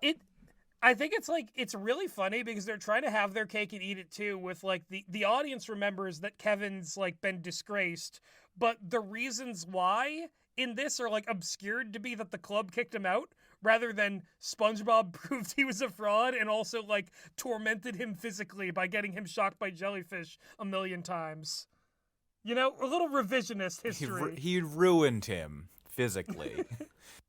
Yeah. See, he destroyed SpongeBob destroyed his dominates body. Kevin the cucumber. With facts and logic. Electroplay. So SpongeBob goes down to Shack in the Woods Lane, and he gets into this creepy house, which, like, there's a creepy snail there and a creepy old lady, and they're both there for, like, filler and flavor, just to, like, scare SpongeBob, because where Kevin is actually living is in the trash can of this creepy old lady. They did ruin him. Holy shit. He Oscared. He Oscar the Grouched. Literally, he's Diogenes now. Yeah, and he's got, like, the beard to match. He has, like, a big, like, overgrown beard. He's living in a trash can. He's getting trash dumped on him on the daily. And, like, he recognizes SpongeBob, and he's like, oh, SpongeBob, like, you know, how did you find me in my, like, deep woods shame hole, is what he calls it. And what is really funny to me is that at no point does he go like he's not even mad at SpongeBob. It seems like he treats SpongeBob as if SpongeBob is some sort of like fond old friend to him that might help him get back on his feet. He's done a lot of soul searching. I mean, in keeping with the theme that you pointed out earlier, Max, I think we're basically looking like we're going to get a watered down version of the one where, like, Squidward becomes, like, a bum who will never leave SpongeBob's house and, like, takes advantage of him. Or that episode where the Flying Dutchman falls on hard times and SpongeBob needs to help him get his groove back. This like, weird, like, SpongeBob helps someone who has become destitute get their groove back is just a stock episode type now, I guess. I think that's a good lesson for kids. Help people. Help friends. Yeah. Be generous. I think what the icing on this moon cake is, though, is that, like, Kevin is explicitly a character who's been out of the spotlight and irrelevant for such a long time that, like, when he comes back, it's like the show is picking him up and dusting him off and going like, hey, man, you're back. Because there's literally a thing where, like, SpongeBob gives him a makeover, shaves his beard, gets him some new threads, and Kevin looks in the mirror, pops his collar, and goes, Kevin is back, baby. I hate the idea of an unattended cucumber growing a beard. Well, yeah, that's... throw it away. He belongs in the trash. Henry, let me tell you a little bit about something called puberty. Now, it's perfectly natural. Oh, no! For you to start growing hair in places that you might not think should have hair, but they do need to have hair. And it's perfectly natural. And if that hair bothers you, you cut off that hair and give it to your cat, who needs more hair. you give that cat a little merkin. So Sometimes make up for neutering you him. just shave it off and say Kevin is back in the mirror. Kevin's back. After Yeah. you've done it. Kevin Yeah. is back. That's what I call Kevin's it. back. Kevin. Yeah. I'm The so cutest- lonely. The sea cucumber, and the C stands for cock. I love that you just did it. I I mean, I think we all know this. There was That's a I known mean quantity. that's just I've been working on this story for years, and he just posts it. Anyway, what are we doing now that Kevin has got his groove back? What happens now? So the thing is, there's a brief, like, pointless, like, SpongeBob giving Kevin a tutorial to get back into jellyfishing, because apparently Kevin's lost all of his skills, and they both get zapped a lot, but Kevin, picks it back up, and then from there we go into this final encounter with the moon jellyfish. And so the moon jellyfish, like, the moon shines down, and this giant white jellyfish, completely distinct from Dopey Dick, by the way, giant white jellyfish appears over the entire, like, jellyfish fields. And SpongeBob and Kevin are, like, going to confront this, but Kevin sprints away. Because, ooh, big shocker, Kevin is a coward, and he faked the footage. He never actually caught this thing. Well, yeah, because it's literally the one thing we know about him is he's a fucking fraud. I don't know, like, the curse of negative continuity, huh? Yeah, exactly. So what happens somehow is that SpongeBob and Kevin are like, they run into town, the moon jellyfish chases them, and essentially what is like a kaiju battle begins to happen in the city, with the moon jellyfish like attacking both Kevin and SpongeBob in town, and people looking out their windows at this and like becoming interested in like cheering them on as this like epic battle continues in the streets. Well, I wouldn't So- care about the so kaiju it's- battle, except it's got a through line of a hero sort of story in there. Otherwise, I wouldn't care about these guys destroying the city at all. Sort of a redemption story. Yeah, it's true. You Yeah. have to care about the people on the human level. Yeah, we want to mhm. know and that's the thing, it's really funny because a redemption story, same as earlier you said, guys, were like, oh, he's lost all of his skills. I cannot stress enough, he did not have the skills. He was a liar all along. But if he does something this time, it will be the first time that he's done this successfully ever. He is a fraud. More of a demption than a redemption. Yeah, Yeah, he's seeking redemption. he's demping. Can So we I make did. that a thing? Just seeking redemption, just Seeking trying to be redemption. good in life. It's my feel like, demption yeah, arc. you can make a T-shirt with that, and it says "seeking," and then at the seeking at the top and "demption" at the bottom, and in the middle you've got Kenny the cat. Yes, yes. Yeah. Oh my god. He has the demption. If you've made it this far, we haven't done any comment farming yet in this, so if you've made it this far into the video, please include the word demption in your comment. We want to make Yes. it a thing. Yeah, absolutely. Anyway, does Um, Kevin achieve his demption goal?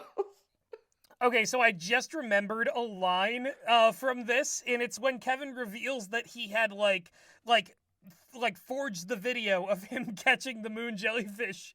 He says, "I faked the moon catching on a soundstage so people would think I was cool." And you're sure you had nothing to do with this, Max? There's a lot of like conspiracy jokes. A lot in of this Illuminati episode. stuff, yeah. I'm like 95% sure. Yeah, I might have just been drinking heavily that weekend, wandered in, banged something out, and then I zone Not out just- a lot. The big reveal the big reveal is that Max like went in there and drew Kenny the cat and like left that there and then was like, do one where you bring back Kevin Sea Cucumber and make a moon landing joke, and then left. I just Just flipped over a table. As a power move. just Kevin being like, I was helped to fake it by my dad, Stanley Cucumber. He's a big director out there in Bikini Bottom. Oh. Oh my Anyway. god. I think they were spying on me. Does he get demption, though? All right, brace yourself, SpongeBob boys. The scene I am about to describe, I think, is the entire reason that this exists. The entire reason that Kevin was vaingloriously hoisted out of his, like, you know, obscure one episode, one off character status. It was all leading up to this because Kevin and SpongeBob. They lure in the moon jellyfish by using cheese. SpongeBob turns into a slice of cheese, and the moon jellyfish appears before them. But then, when SpongeBob turns back and they try to net it, the moon is like being like sort of put behind the like flower clouds. And so with the light fading, the moon jellyfish is turning invisible, and they won't be able to get it. Oh no. Uh-oh. So What's gonna happen? what happens?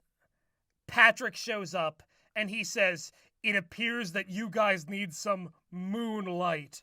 And what he does is he No. turns around and he pulls down his swim trunks, revealing his pink booty cheeks to the heavens, causing the moonlight to reflect off of them, slowly revealing the jellyfish. But that's not all. They need more. So the anchovies show up and they pull up their Illuminati robes, revealing their own anchovy ass cheeks.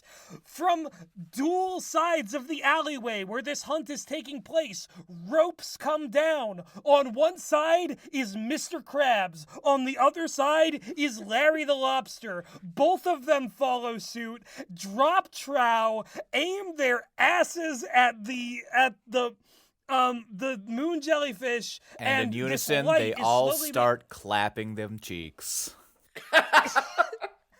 like almost like the only reason they didn't is that there was not enough animation budget left for that level of motion. But And in that moment, in the test screening, the Sabrina guy ejaculated so hard that it fired him across the room like a bottle rocket, smashing him through the wall, killing him instantly, but he died with a smile. And everyone got up and saluted. The national anthem played. we did it. We proved to this man that we were making a quality show. It's a shame that the expenses for his funeral will cost us the rest of the budget for this whole season. But what happens next is that, like, even this is not enough light. So the citizens of Bikini Bottom that have so far been watching this kaiju battle from their windows, all of them as well, just everyone's ass is out across all of Bikini Bottom, and all of this light reveals the moon jellyfish. Patrick, no, sorry, SpongeBob and Kevin capture this moon jellyfish. They are the only But two. at what cost? Yeah, they're the only two who have kept their pants on. And of course, after all of this, after seeing every ass in the universe, it's not enough for Kevin. He betrays SpongeBob, saws through the jellyfish net, and takes the credit and the moon jellyfish for himself. But moon jellyfish has one last trick for Kevin, is that it flies to the moon and takes him with it, and he's just gone. And SpongeBob says, "Yep, the moon jellyfish will be back in another 25 years, which, I shit you guys not, I believe is the exact real-world amount of time between Kevin's appearances in SpongeBob SquarePants." He's like Pennywise. He has a period of dormancy and comes back every 24... Like, how did they allow this to air? Like, when I don't Standards know. and Practices I don't like, know. looks over a SpongeBob episode, do they start getting, like, mysterious texts that have, like, photos of their children leaving school? Just implying, like, hey, go a little easy on these ones, or bad things will happen. With like a little sniper scope over it. Yeah. I think that we have to Yeah, assume. yeah. Yeah, like a crosshair, like... You know what we can do here, Standards and Practices. You know what we're capable of. Which, by the way, I do think if you already have the pictures, putting the sniper scope over it. I think that's just gilding the lily. You know, I think honestly it's a hat on a hat. Right. it's for someone who's too dumb to get the inherent threat, and you need to trust your audience. This is the text that Standards Apprentices sends back. Just Right. criticizing. Sorry. Anyway. So what I think happened here, and I am dead ass serious, is that they were like, well, we gotta bring Kevin back. Everyone remembers Kevin, big nostalgic character. And then, like, in the middle of writing the episode where they bring Kevin back, there was a Trojan horse to be like, this is also the episode where we see full, bare Eugene Krabs' ass cheeks, as well as everybody else's. And at this point, it's like, oh, you want to cancel this episode? And just a little bit of hog poking in through the little gap. Some tasteful back sack. Little crab hog, yeah, crab sack. Very tasteful. Yeah, Just like Neil Breen in the pool in that one scene. just a little secret formula. That's what I call them, boyo. Oh, Larry's got one ball, huh? Good for him. Yeah, so they took this to the Nickelodeon execs, and they're like, but the kids love Kevin. You wouldn't deny them Kevin, would you? That means everything else about this episode has to go to air exactly as is. Think of all the money you'll make off of Kevin toys and accessories. You had to ban him before because you made the vibrating Kevin, but it's been enough time now that you can just release new merchandise and it's been memory hold. Yes. We'll distract from the controversy by depicting 1,000 cartoon asses in this episode, you see. You know, back in that day, the 25 years ago, that was a terrible thing to market. But now, 25 years later, everyone it was marketed to is of legal age to use it. So it's fine. And have you seen DeviantArt? They're thirsty for it. What Look they at need these is fan art pieces they made of Kenny the cat. and Kevin the sea cucumber. I want to be honest with you two right now. I did look up Kenny the Cat Rule 34, and there are 4 pieces of Kenny the Cat Rule 34 art out there in the universe. Oh my god. That's Well- depressingly low. Yeah, I feel like it should be higher. One a nation, you know what to do. But he's not making the face in any of them. And they call themselves Kenny fans. They Exactly. call themselves. So, Max, that turns the fucking eye of Sauron back onto you. What was your second episode? All right. So, my second episode is season 12, episode 33, Pineapple RV. Can you guess what this episode's about? SpongeBob becomes a swinger. 'Cause Yeah, he turns his pineapple upside down and is suddenly swarmed by people who want to have sex with him. Every hole is used. yeah, exactly. He's not even married, and he's still a swinger. You know, it's crazy. Good for I'm him. man enough to admit I can't think of a funnier suggestion than that, so I'm just going to let you explain. So, in this episode, Squidward goes on vacation. So we open, Squidward's got like a huge amount of luggage, going on a trip. He says, finally, 1 week of not being annoyed by those morons. And of course, as soon as he says this... one week of them not stepping on my penis. My hog will be cylindrical once more. No. Now I'm just thinking of like, ha ha ha, stepping on Squidward's penis, go brr. What is this?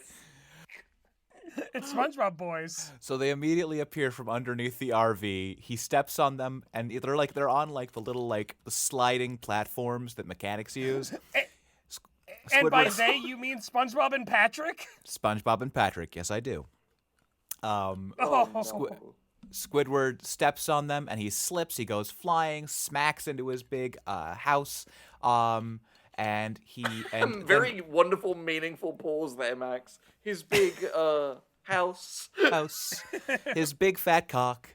And then SpongeBob and Patrick both come up and they're like, "Tisk, tisk, Squidward, you should be more careful." "Yes, Squidward, you should watch where you're stepping." And then Squidward loses his temper and yells at them and tells them not to ruin his vacation. And SpongeBob's like, "You have vacation?" "Mr. Krabs says we don't get vacation." And Squidward says, "I got someone to cover for me." And we cut to, there's an incredibly old fish at the Krusty Krab covering for Squidward. And he falls over. It's like a 2-second joke. It's not good. He never comes back in the episode. I was like, I noted him down. I'm like, oh, maybe this comes up again later. It doesn't. Just a little Squidward takes advantage of the elderly. Just so you can know. Just a little elder abuse. Yeah. He's got a sundowning senior in there who desperately needs some money because his pension's run out. Yeah, Squid was like, what? They ain't retiring?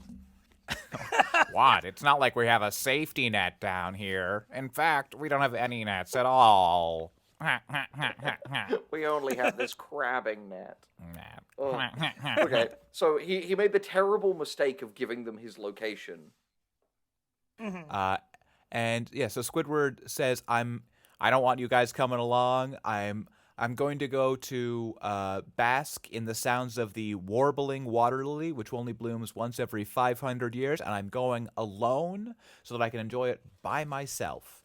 And SpongeBob and Patrick are like, "Oh, great, we can all be alone together." And Squidward hits them with his luggage. He hits them real hard. They offer to help him pack.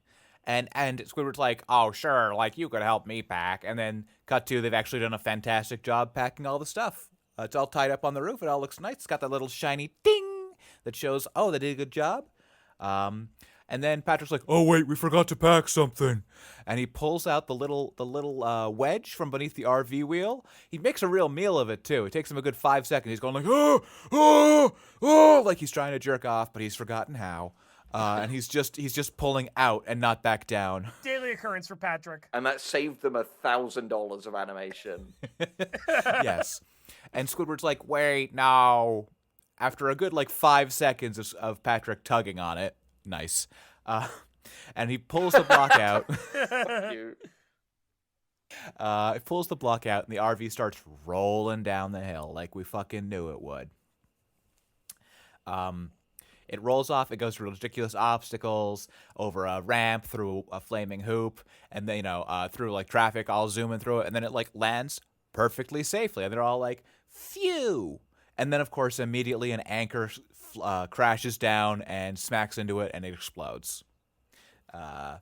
Pretty standard stuff.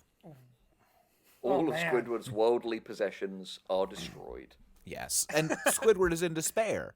He's despairing. He's on his knees. He's cursing God's name. He's like, "I'll never see the water lily bloom now. I'll never hear its beautiful music." And SpongeBob and Patrick, to their credit, for once in their lives, seem to show genuine regret. But then SpongeBob has an idea. Oh no. So Squidward, we cut to Squidward. He's just crawling into bed. He's clearly planning to just sleep for the entire week he has off, terribly depressed. Like imagining that it's just death because that's the only release from this hellscape he finds himself in. He falls asleep in his bed, and he has a dream about going on vacation. And he comes across two beautiful water lilies, and they start to turn and bloom, but then they do, and it's Squidward and Patrick's giant heads in there, laughing and laughing and laughing. Oh. I think this is another one of those things that massively changed as SpongeBob as the series progressed, because it used to be, in the kind of older episodes, the dynamic was that SpongeBob and Patrick would be off having fun, and Squidward, who was like a mean curmudgeon, would hate that they were off having fun because he found that ambiently annoying, tried to sabotage it, and then it would blow up in his face, rather than the current thing of Squidward is morbidly depressed, and as we've kind of said in previous episodes, SpongeBob and Patrick become those two little shits from Funny Games to taunt him. Yeah, Yes, they have control over the narrative. Yeah, they can just rewind it if ever he defeats them. Yeah, it feels like, modern Squidward, like, stays in his lane way more than old Squidward, but it's just so happens that his lane is polluted by two idiots who are malicious in everything they do. Yeah. God, they're just there to fucking torment him to death. I feel like they've made it their life's mission to cause Squidward to suicide. They're the two harpies fucking with that old blind king in Greek mythology. Just anytime he gets food, they come down and snatch it from his hand. Oh, what's this, a sandwich? You little stupid bitch, it's mine now! This dumb motherfucker thinks he can have a fucking croissant. As illustrated in The Simpsons by Homer and the various offspring of Santa's little helper eating his Cheetos out of his hands. Exactly. Just so. Thank you. The torture never stops, as Frank Zappa It never once stops. sang. It goes on forever. You're in hell, you were born here, and you'll die here. So he wakes up, and he's like, it was all only a nightmare. But SpongeBob and Patrick are there, standing over him, being like, hey, good news! Just like a snail with legs would. And yeah. Then he opened his eyes, and the nightmare was him. And naturally, Squidward freaks the fuck out. He tells him to get out of his bedroom, but they're like, but we're not in your bedroom, Squidward. And he runs off, and they're in SpongeBob's house. And he goes to storm out of the door, and he opens it up, and he steps out, and they're... We're in your walls, Squidward. Can't you hear us scratching here, Squidward? Can't you hear the scratching of me and SpongeBob? You ever see that movie, The Boy? It's kind of like that. It's kind of like that. Okay. I didn't really have anything prepared for after this, so I was gonna jerk off. In the walls.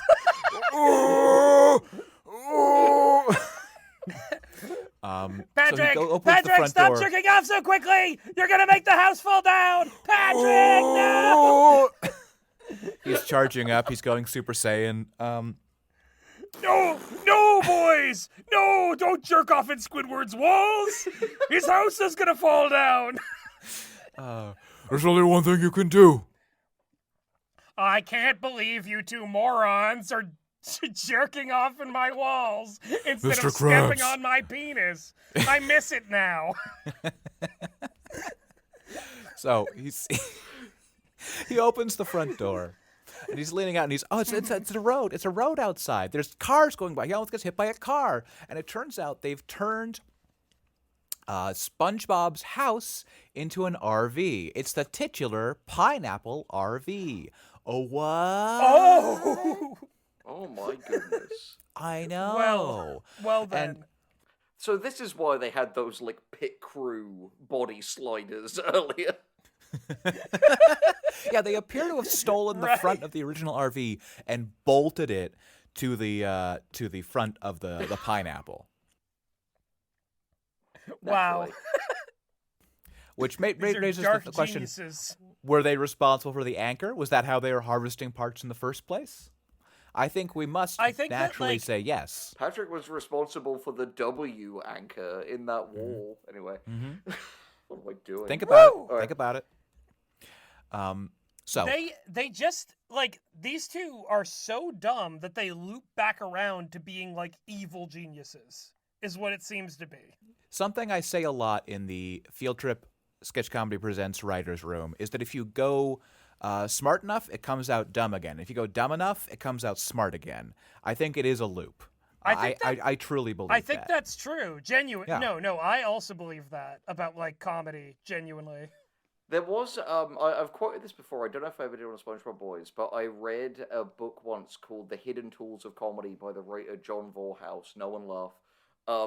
And he had this bit in the front of it where he was saying that the difference between the class clown and the class nerd is that the class nerd tells jokes that only he gets, and the class clown tells jokes that everyone gets. And I feel like that's on a similar philosophical continuum to if you try to be too smart, you get dumb, and if you try to be dumb enough, you get smart. I would It's agree. true. Yeah. I couldn't agree more, Henry. You know what? We're all very, very smart people here, which means we're very stupid. We've all got smoking jackets. We're blowing on big Yeah. bubble pipes. Exactly. Sophisticated gentlemen. Mm-hmm. Classy show this is. It is. It is. So, he asks, The why did you pineapple do RV. this? Yeah, pineapple RV. And then he's like, wait a second. If you're here, who's driving? And they're like, Oh, don't worry about it. We've got it on auto snail. and it turns out Gary is driving. How can this be? He's got arms again. No, Don't let him he's do it. He's using his little eyes, and he's got a little hat on the top of his shell that says "slow and steady." I thought it was gonna be another old guy. No, it's old guys all the way down. They just perform all extraneous labor in Bikini Bottom. Just these old men. There's a service that rents them. It's a living. They've actually offloaded all labor in Bikini Bottom onto the same old guy. Wants to die every day. Look, there's this old and of course this old guy is also standing on my penis. That's one of his jobs. Oh, yes. Here I go. There goes Bikini Bottom's finest dominatrix. Oh man. Oh Jenkins, you've done it again. Gary's driving. So SpongeBob Yes. asks if Squidward wants breakfast, and he sits down at the breakfast nook, and SpongeBob brings over a couple of big, delicious-looking stacks of pancakes, and Squidward's like, "Well, I guess this isn't too bad," and he goes to eat his pancakes, but just as he does, they're driving over an old rickety rope bridge, and the pineapple RV, which is what we're in a pineapple RV, goes over a little missing rung, and his fork goes through his fork with all the pancakes on it goes straight down in his mouth, fork and all, right into his throat, and he starts choking. Oh no. Oh no! Yeah, and then Not Squidward choking on a fork again. You'd think he'd learn. Even once. Just Absolute use your dummy. hands, bud. Take it out. It's easy. Exactly. It's what they got handles for. Yeah. So he manages to spit him up. Patrick asks if he can eat him. Hilarious. Big gag line. We all look at the audience. Everyone smiles and laughs. No. Now Gary's starting to look tired. He's been driving a while. So they disengage Auto Snail. And Patrick starts driving and immediately drives through a road out sign and starts taking them around a perilous mountain that's like this big, like, spiral of road above this huge mountain. And Squidward's like, we gotta get off this road. And Patrick's like, okay. And he hits the afterburner, and they start just shooting flames out of the back of the pineapple RV. And just they go all the way around this mountain with just fleeting flames everywhere. They go up a big ramp. They're now in free fall. Everyone's floating around the RV. Everyone's having a great time. Everyone's floating, except for Squidward, who's of course immediately just destroyed by a big pile of luggage. And then they land. I am having such deja vu of like every time Squidward is in a vehicle that is like partially under the control of either SpongeBob or Patrick. It seems like more and more there will just be episodes that hinge on the fact that like Squidward is trapped in a mobile like vehicle that he cannot leave, and every disaster is befalling it from the outside. I think every season on SpongeBob Writers' Room, in the Writers' Room, they watch Speed again, and they're like, we could do that. It's their favorite film. They were just having Yes. a Dennis Hopper marathon. That's how all these episodes happen. It was Blue Velvet for Kenny the Cat, it was Speed for this, and it was, I don't know, Easy Rider for Gus. I don't fucking know. I'm tired, guys. I think that makes a lot of sense. I mean, I think they got to Also, branch. it's morning where you are, I think they got to Henry. branch even further to like making It's almost midnight here. I usually go to bed at 9. Then let's proceed. Okay, all right. Fuck what I was gonna say. Fuck me, I guess. Okay, you can finish it. You can No! finish it. I'm Finish sorry it. for No, it's rushing Finish your fine. it, Gus. speech. Gus, look me in the eyes and finish. And finish. Finish all over us, Gus. Well, gosh, I mean, I guess if you need me to. All right, all I was going to say is they should go a little bit deeper into more obscure cinema for the kind of situations they're putting Squidward through and do a Crank 2 high voltage episode. There, that's my big fucking joke. Oh, I'm coming. Oh, champagne everywhere. He brought us to Demption with that one. You know, your mother and I used to do a little something we called the Crank 2 high voltage. God damn it. Now, we invited this man on our show, and this is how he repays me? You chose this. I'm not locked in here with you. You're locked in here with me. Much like Squidward Okay, so- in this vehicle. Yes, Tell as us they how are it goes. setting, Thank you, setting full a circle. mountain on fire, I believe. Yeah. So they crash. They crash into the earth. Squidward goes flying through the windshield because he didn't fasten his seatbelt. He's being flung to safety. He goes straight through a sign that says, "Oh, welcome to this park." He sees through the sign the warbling water lily, and he climbs off the side of his camera. He goes, "I've got it all to myself." And he's immediately, upon saying that, crushed by 100 tourists all at once who step all over him because he's a nasty lad.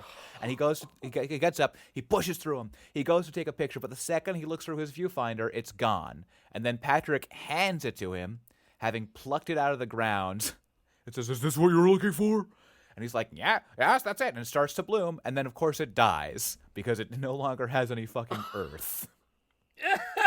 And then because Squidward was the one holding it, all of the tourists beat the shit out of him. And then pick him up and bury him. And then one guy waters him. And then he blooms like an awful squid flower. Like, what did he Wow. do? You know? Yeah, Like, what did this like man I said do? earlier. No, literally. At a point, he had to, like, transgress and Yeah. receive karmic justice. This is just like I swear there is an episode like this in literally every SpongeBob Boys episode that are just like, why is it so just deeply sadistic and mean-spirited? Yeah. To Squidward. I think we have to assume that in a previous life, Squidward was Henry Kissinger. yeah, exactly. Like he had to have been a war criminal. He had to have been a complete piece of shit because there are just these episodes, and it is a stock form of episode now. Not just a complete piece of shit, a complete piece of shit who never saw justice during their life. Well, It's that's the true. thing. Is that it's like he punished the world with a fat man, so they sent Patrick to punish him in his next life. And a little boy. Think about it. Think about it. And a J. little boy. Robert It's true. Squidenheimer. It's him. He's back. Like, Yeah, no, it's I true, mean- though. Like, Mm-hmm. he was buried alive. Like, Patrick killed a rare flower, and Squidward became the victim of mob justice as Yeah, a result of it. I mean, there was a mob, but there was no justice. They stomped all over his penis. It became a stack of pancakes. I You just- hate to see it. Yeah, like it is genuinely a form of stock episode now that it is like Squidward dares to think that for once he'll be happy. Enter SpongeBob and Patrick stage left. And Squidward doesn't even do anything. He just tries to be like, please leave me alone. Please, just for a day. For an hour, a minute. Please let me just have a moment without pain. And they're like, no. And it becomes like increasingly more mundane, like the thing he's trying to do before SpongeBob and Patrick fuck it up. Like Squidward there could be an episode where he wakes up one morning and he's like, Dunkin' Donuts has the $6 meal deal. I guess I'll go down and get myself a fucking Dunkin' Donuts $6 meal deal. And SpongeBob and Patrick are there. And they just start cramming him into the donut machine, and he comes out as a bunch of donuts. Yeah, exactly. And gets eaten by Exactly. anchovies and pooped out, and then the poop gets set on fire. Do you know what it feels exactly. like? That's what you get, Squidward. You get to be flaming poop. It feels like Itchy and Scratchy. You know, that Yes, similar yeah. level of he just doesn't do anything.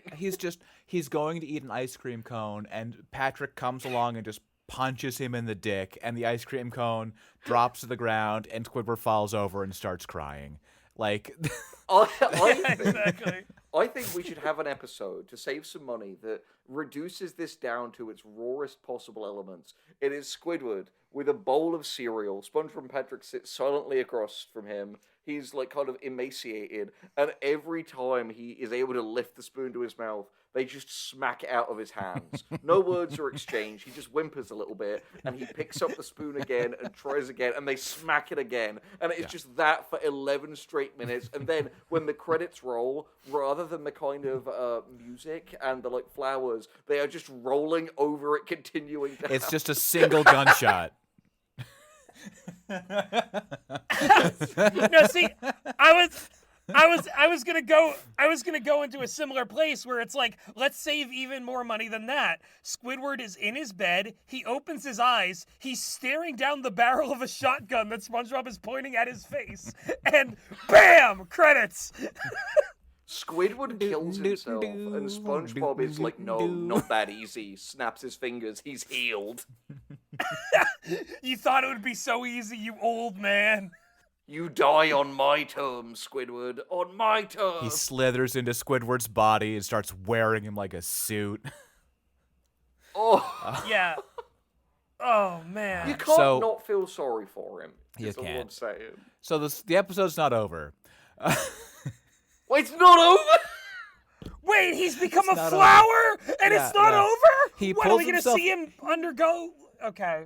He pulls himself out of the ground. He's like, that was terrible. Let's just go home. And SpongeBob says to Patrick, we should really poop before we go. Well, technically, he pulls a roll of toilet paper out of his body and says to Patrick, we should, make sure to use the facilities. And then they go away. They walk off to poop. Oh. And SpongeBob says, don't leave without us. And of course, Squidward immediately and rightly takes the RV and drives off. And then immediately, within like seconds, has a crisis of conscience and is like, I can't leave them all there alone in the woods. They're idiots. They'll die. And drives back. And in the meantime, SpongeBob and Patrick have pooped. They've come out of the cave where they were pooping to find a bunch of fish bears, I guess. Fish with bear faces who are growling at them. Sea bears. Sea Thank you. bears. Yes, Yeah. sea bears.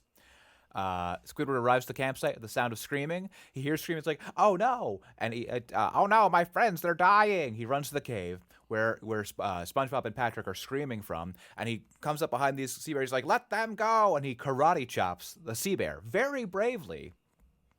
And SpongeBob and Patrick are like, oh, don't worry, we're not screaming, we're laughing. It's a tickle fight. Sea bears love to be tickled. Yeah, but they hate being karate chopped. And then the sea bears turn around and maul Squidward. Isn't it even more evil that when he's, like, actively magnanimous, they still find a way to twist the rules to punish him? The moral of the story is, don't try to help annoying people. They will always get in your way. And if you think for a moment that you need to spare even an ounce of your generosity... And the episode still isn't over. It's still not over. What do you mean? They all arrive home. Patrick and SpongeBob had a great time. They're all happy except for Squidward, who's all torn up, like literally missing a chunk of his head. And he's like, it was my one chance, and you ruined it. Except for SpongeBob, he reveals he took the dead water lily, and warbling water lily, and potted it. And he's like, all it needed was a little water, which, again, they live underwater. It makes no sense. We're moving on.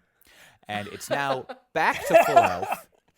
And it starts to bloom in front of him. And it blooms. And it starts playing a beautiful little song. And Squidward starts crying. And he takes out his clarinet. And he starts playing a duet with it and dancing around. And he's happy. And it's wonderful. And the song is so agitating to SpongeBob and Patrick that it causes their heads to explode in an incredibly painful way, and they run off saying, happy for you, Squidward, and good, I'm glad their heads explode. They are demons. The end. Is that it? That's Is it. that... Yes! Absolution! Max, given how this goes, I was genuinely expecting this to go to like some The Descent type places and cut to this being Squidward's dream as he like bleeds out in a bear den while they're like eating his guts like the end of the lighthouse. Like, like he I guess maybe they have that motto of like the kind of look. You can go through hell, but as long as you have the happy ending, it's all gonna be okay. Yeah, I'm glad he got to see the water lily. Holy shit. We all need to see our personal water lilies, whatever they may be. By the way, I don't know if I mentioned this, but he says the water lily only blooms once every 500 years. I did say that. Wow! So I guess, similar to Kevin Cucumber, in another 500 years, we'll get another water lily episode. Just so. That's when it comes back, when they'll rebrand it. It's true, but when it's all the AI voices of the long-dead SpongeBob cast. Yeah, when it's the only entertainment left on Earth, we're all wandering the wasteland to find a new example of Squidward being tortured, having his like eyeballs scooped out. And you know what? I'm gonna optimistically, or maybe not so optimistically, believe that the AI voices of the Spongebob Boys will be there to make a video on it in 500 years' time. You have to believe that the Spongebob Boys are happy. Because they don't. So, yeah, someone has to, right? When we just scrawled on the wall, "I'm dead and I'm in hell." Yeah. We're all in this kind of SpongeBob Skinamarink house together. Speaking of Skinamarink, it is coming up so quick on midnight. Let's get through the last two episodes, the two more episodes we need to do. Yep, don't worry. You will all be pleased to know. You'll all be pleased to know that my last one is such a nothing burger. Oh, thank that God. I genuinely don't know how I can spend more than the episode's runtime on it. It is called Yeti Crabs. I didn't even know they could get crabs. Which is the most they decided this thing's title by throwing a pair of dice with words on it. Just yeah.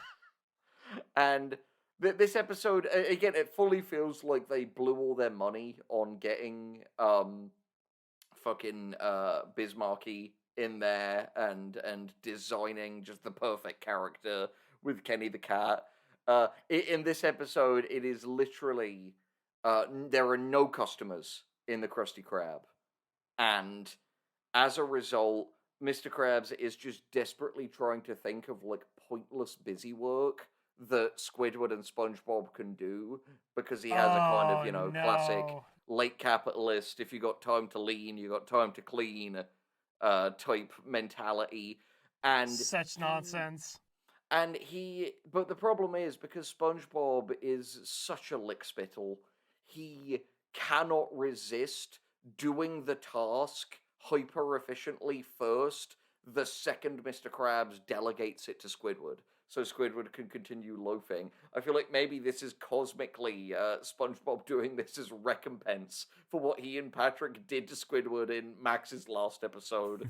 Because, like Squidward gets a pretty easy ride in this one. It's like SpongeBob rubs down the building with his body and cleans the grill and sticks all of his limbs except one into the grease trap. Beautiful. So the grease could pump through his big lumpy body and fire out of his palm into like a rusty oil drum. Sensual, really. Yeah, it really is. The Sabrina guy was having a field He's day. doing an Iron Man. Yeah, literally. And all the while, Mr. Krabs is like inventing new bullshit. In perhaps the weirdest and most fetishy of them, Mr. Krabs is like, actually two. In the first one, he's like, well, you can clean my shoes then, Squidward. You'll have to suck me dick, Mr. Squidward. Put on those high heels I like, but they make me look cheap. Well, Mr. Krabs ain't gonna spend much money today. You remind me of me dead wife. But no, it's SpongeBob, I think, licks his shoes clean, and SpongeBob also then he he's like, oh, well, you gotta wash me socks and underwear, Mr. Squidward. And SpongeBob is like, don't worry, I've got it. He turns himself into a washing machine, and his mouth is the like, you know, the door into the washing machine. So he shoves all of Mr. Krabs. Someone's getting something out of this. Yeah, this is another we ran out of vetoes episode. Exactly. Yeah, exactly. He was shoving all of Mr. Krabs' dirty underwear and socks into his mouth and, like, cleaning them all up. And it just goes on like this. It is just this joke again and again and again in so many permutations that it would be, like, neither possible nor entertaining to recount them all on an item-by-item basis. Point is, because this episode figures that, maybe it should get off its arse and have a premise other than this at some point, Mr. Krabs is like, oh, well, you have to work hard, because if you don't, the crab yeti will come down from the mountain and get you. And the crab yeti, he's big, and he's got white hair, and he's got six-pack abs. He says, like, that's one of the things he says for some reason. Okay, yeah. And then he leaves, and it's like, yep, I'm going home. Which is, it's a bizarre He's choice. got cum gutters, Mr. Squidward. He looks like an Abercrombie and Fitch model. He's got Like- the deep pelvic V. SpongeBob's And like, he I wears want his to. jeans low so you can see it, Mr. Squidward. You can bounce a quarter off of his butt cheeks. If he was I there, wa- would have only needed him. I want to turn into a washing machine and eat his underwear, Mr. Krabs. I want to lick them shits. Arr, clean. we all do. We all do, Mr. Fucking hell. I'm getting lost in the sauce. So, Mr. Krabs leaves, and it's particularly bizarre because, like, SpongeBob is already working, and I feel like even within the sketchy internal logic of this show, Mr. Krabs would know that this is a lie that only SpongeBob would believe. It's not going to motivate Squidward to work, you know, and SpongeBob No, was already exactly. working, so he's just a sadist.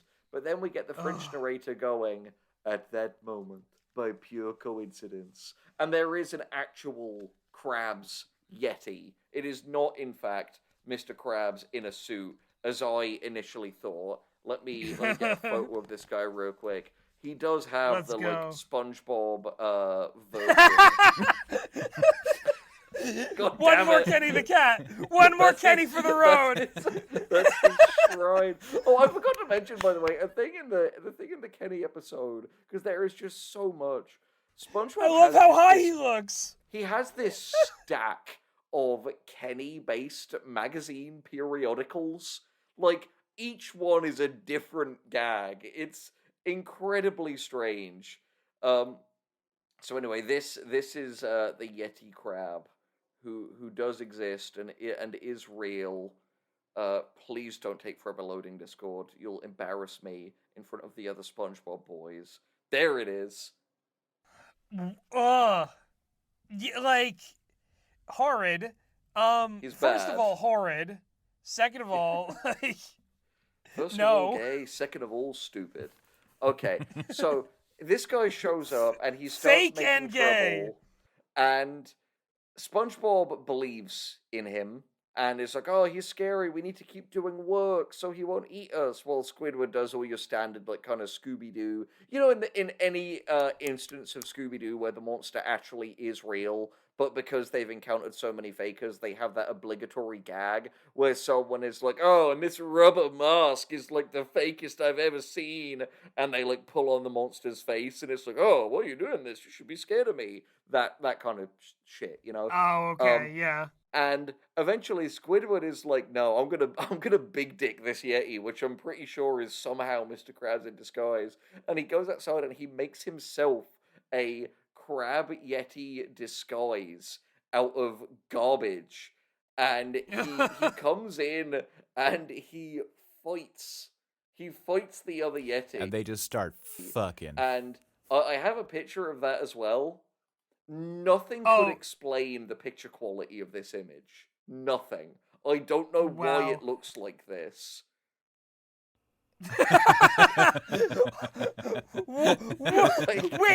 Wait, what's happening? Why does this look like the last known photo of everyone involved?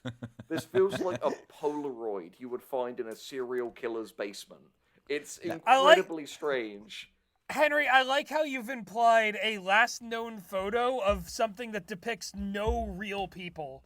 Like, this is the last known photo of everyone who looks at it because it's the last thing they know before the rest of their life becomes a haze of darkness because they're gone.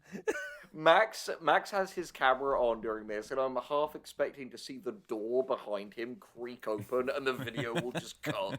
And it'll be, oh, where's Max go? Get back on the call. And there'll just be messages sent into the thing that just says, like, don't worry, Max fine. I mean, I'm fine, because he doesn't know how to edit the first message. Anyway, they have a big fight, and Mr. Krabs runs back in, and it's like, oh, I completely made up the Yeti. I don't know how this happened. And the Yeti is hungry, so he does decide to eat this, to eat these characters. And he does so by making this kind of buttress on the grill that he can place them all over. And sorry, I've discovered, I'm sending a picture. It is in the same weirdly greebled style, as you can see. And I have, in the process of finding these, discovered a fact that is infinitely more interesting than this episode. It is they look like this because these are posted on a blogspot blog called I Love the Yeti, which appears to be a fan blog to the concept of Yetis and their depiction in different pieces of media. All right. Okay. Yeah. Look, we all need something to keep us from staring into the abyss. You know what I mean? And sometimes that's Yetis. I am going to post this into the chat so you guys can see this. So the SpongeBob Nation. I love the Yeti, so you didn't have to? Yeah, and I love what the is it description. Implying? The description on this says, send Yeti in bold related suggestions for this blog to this address. And there is so much here if you just scroll through. And so that much they have Yeti. something, but they have something within their interest. What I find upsetting is that this was abandoned in October 2020. I'm sorry, no, October what happened? 2021. Did they find the Yeti and die? But I love that within the Yeti fandom, they have a thing called Crab Week, where they exclusively post content related to that, like, crab that has the hairy claws. Who is this person? I don't know. Maybe this is a Yeti, like, trying to relate to pop culture about Yetis. You know? Maybe this is the Yeti. Yeah, like, and I love that if you look at, they have labels on this. There are thousands of posts, and there are labels like Germany, athleticism, 60s, and perhaps the one that fascinates me the most is a tag called He Loves Me, which is attached to 30 posts. So, wow, okay, so I love the Yeti.blogspot.com just became the hidden deep lore of this whole Spongebob Boys episode. What else happens in your episode, Henry? Anything more noteworthy than that? No. What could be more noteworthy than this? I like the implicit storytelling of the fact that despite the URL is I Love the Yeti, the title of the blog is I Loved the Yeti. Maybe he stopped posting because he fell out of love. With the Yeti. Are we to assume that? Anyway, as you can probably guess, SpongeBob makes Krabby Patties, and that was enough to satisfy the Yeti. And the Yeti leaves, and the episode is over. Again, this was an absolute whole lot of nothing compared to just the sheer bombastic wonderfulness of Kenny the Cat that came before. But I guess they can't all be hits. I'm glad we got to have Kenny the Cat. You know what? Genuinely, I keep scrolling back up to look at the first Kenny the Cat image. Every time it makes me smile. He's so good. He's so So great. Yeah, good. yeah. All right, guys. That What leaves have you us. got to- All right. Hold on. I gotta tell a story. I gotta tell a quick story. Oh, let's hear Kenny it. the let's Cat, hear it. for some reason, most reminds me of in high school. Me and my friends had a game where I bought 100 blank white business cards, and we drew dicks on each one of them, and we would hide them in each other's like textbooks, pockets, backpacks, wherever. Like, any opportunity, we'd hide like a little picture of a dick to be found later. And I tell you, I have never. It is one of the things that in my life has made me laugh the hardest. Is just giggling to myself as I find a new, a more obscure way to hide a picture of a penis for my friend to find later. And to this day, it makes me smile to think of.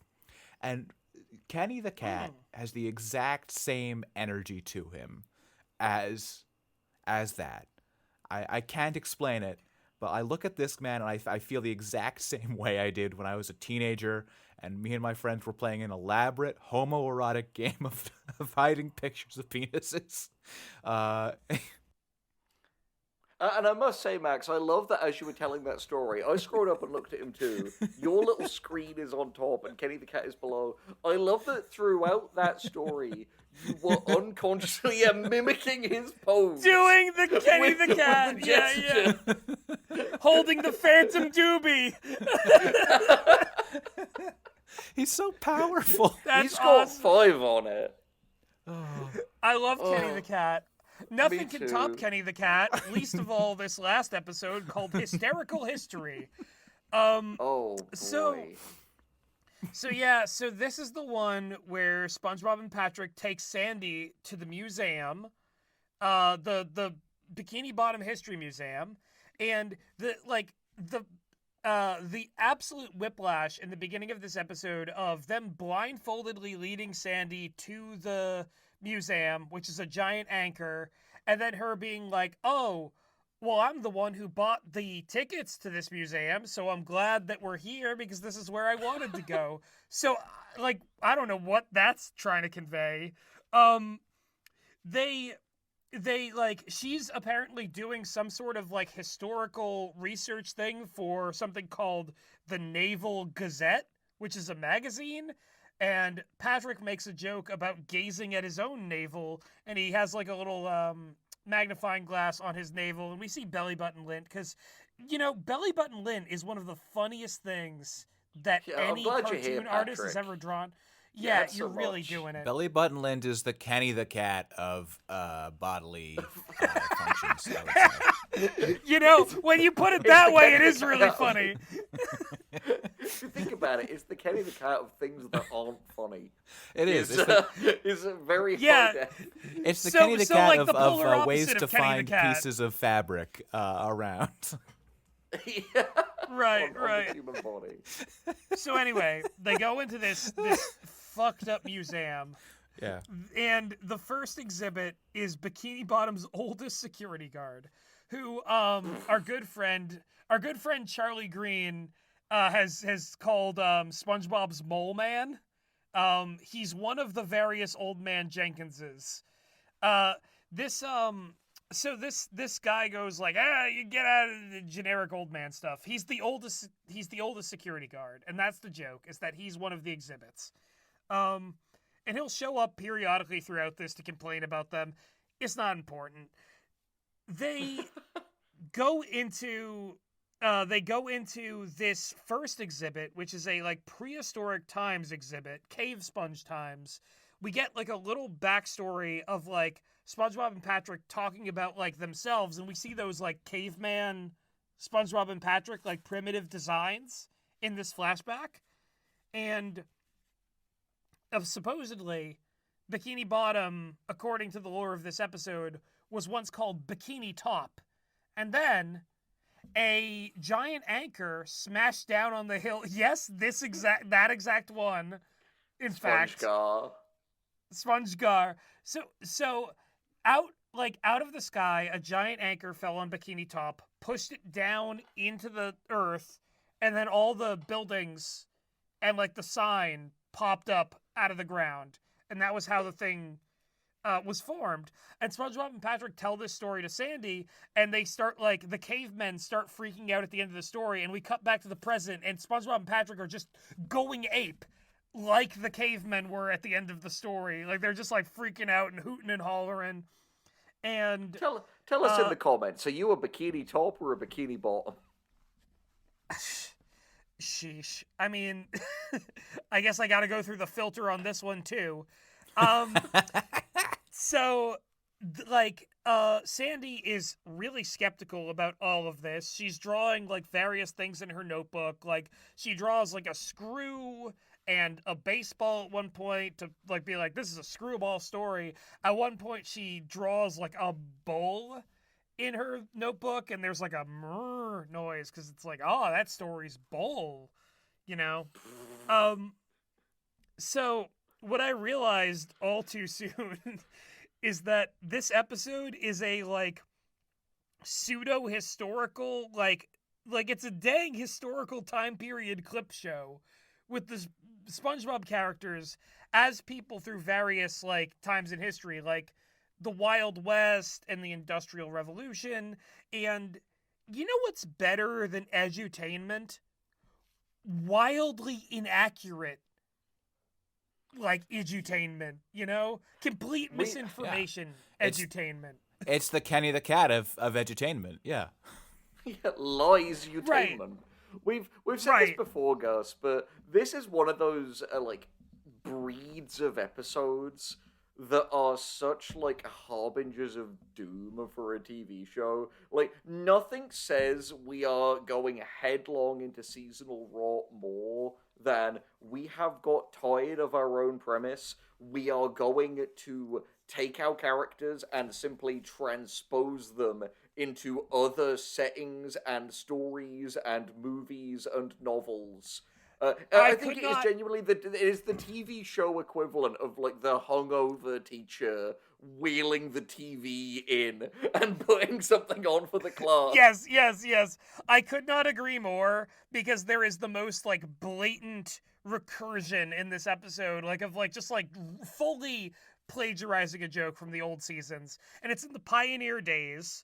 They encounter a rock, and SpongeBob says, the pioneers used to ride these babies for miles.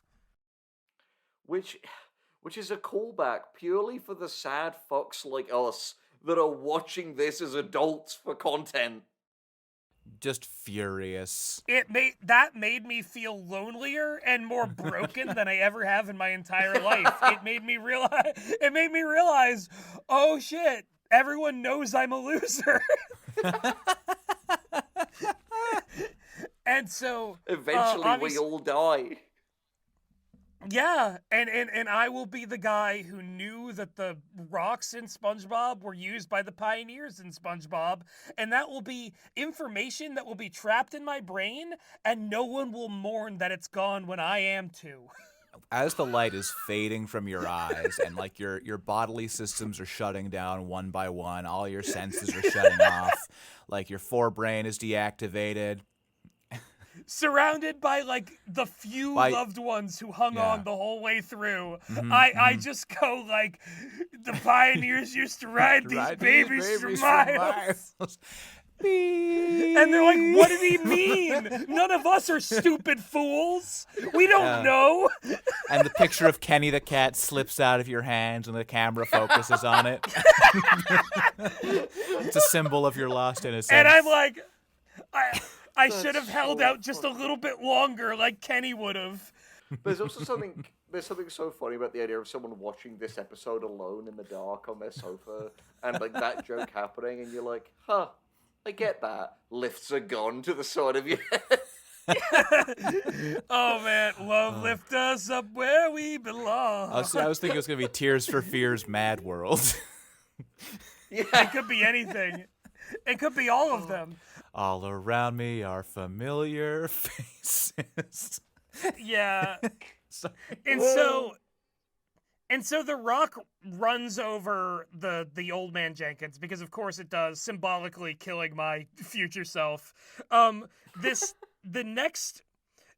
go to the Industrial Revolution, and weirdly enough, Mr. Puff is the bigwig in charge of the factory. There's a cheeky little Marx Brothers reference as SpongeBob and Patrick get stuck in the gears of the industrial machine. And Isn't that a for Charlie whom, Chaplin reference? Again, for whom? Yes, Charlie. Charlie Chaplin reference. That's correct. I'm afraid I have to take 1 point off of your comedian score for getting that wrong. It's not me. It's the rules. I think like one every episode of SpongeBob Boys that currently exists is already. I'm in the negatives. You're in You didn't have to do me like debt that right now. Exactly. The worst kind of debt. I just seeing Mr. Puff feels like one of those lines that just should never have been crossed by this show. That's like the holy of holies. You can't step in that, you know? Yeah, and so it wasn't just they gender go through bent the machine. Mrs. Puff. It's Mrs. Puff's husband. We never see. Okay, very important distinction. Who I guess it's either a different Mr. Puff or Mrs. Puff married a man who was alive in the Industrial Revolution. He was assassinated by the Luddites for running a factory back then. And then sold up to the surface. They put him in styrofoam shoes. That's really funny. What the fuck? SpongeBob. I just got it. Oh yeah, my it's God. a really good gag. Just like some underwater gangsters just floating someone up to the air. It's fucking amazing. You're gonna be sleeping with the boys. I can't take credit for that. Oh, That is a man. Far Side gag. Oh, God. All right. Yeah. Well, Gary Larson never misses. He brought us cow tools. So SpongeBob and Patrick, they get caught in the gears, but it turns out the hospital was next door to the factory, and they get put back together into a car, into like the first automobile. And again, Sandy is like really skeptical about all of this, and then she reads the plaque in the museum, and the joke is she's like, it's all accurate. Okay. And so they get into the elevator, and we get rapid fire nonsense. We get hippies, we get disco, we get like the 80s music. Their thing about the 90s is like the original concept art for SpongeBob and Patrick, so it's like, okay, cool. It was the nautical nonsense era. That's the joke. That like the 90s was defined by SpongeBob. I guess they've earned that, but fuck me if the rest of this doesn't make me mad about that. You don't get to take the victory lap if you weren't the people who made the good episodes. That's stolen Very valor. true. Very true. Very true. So then this episode immediately jumps into the Eldritch as they reach the highest floor of this museum.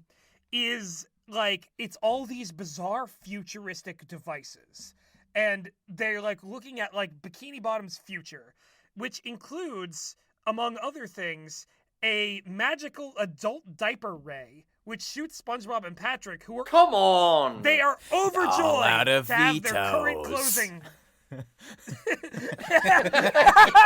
All out of vetoes! When the vetoes are away, the pervert writer from Sabrina will play. I want that on a t-shirt with Kenny the Cat as well. Yeah. With the deviant art weight gain Kenny the Cat. But he's got jumbo-sized yum-yums. It's because they casted a spell, Max. It's totally innocent. As long as you've got, like, if you put Big Titty Kenny the Cat on anything, it'll make whatever accompanies it completely innocent.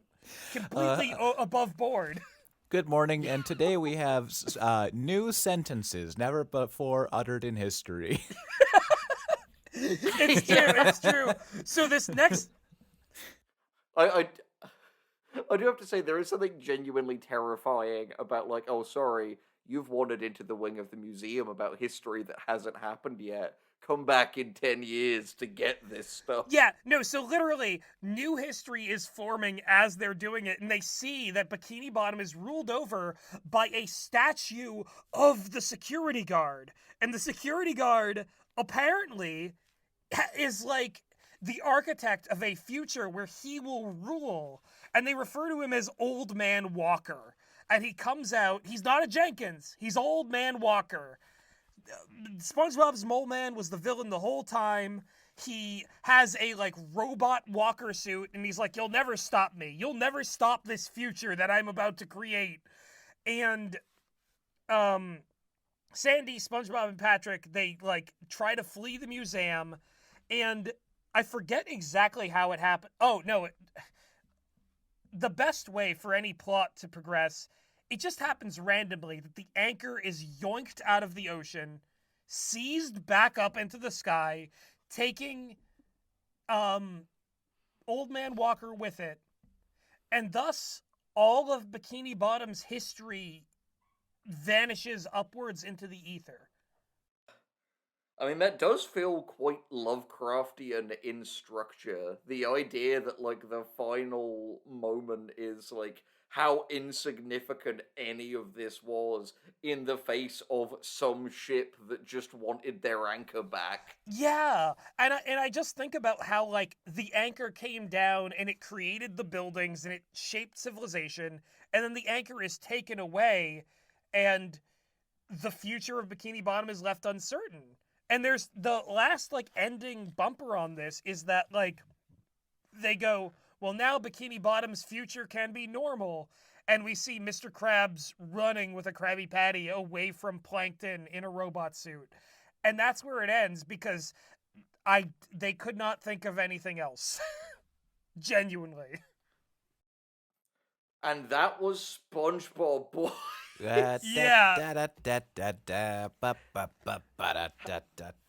It's after midnight. I I'm mean, so tired.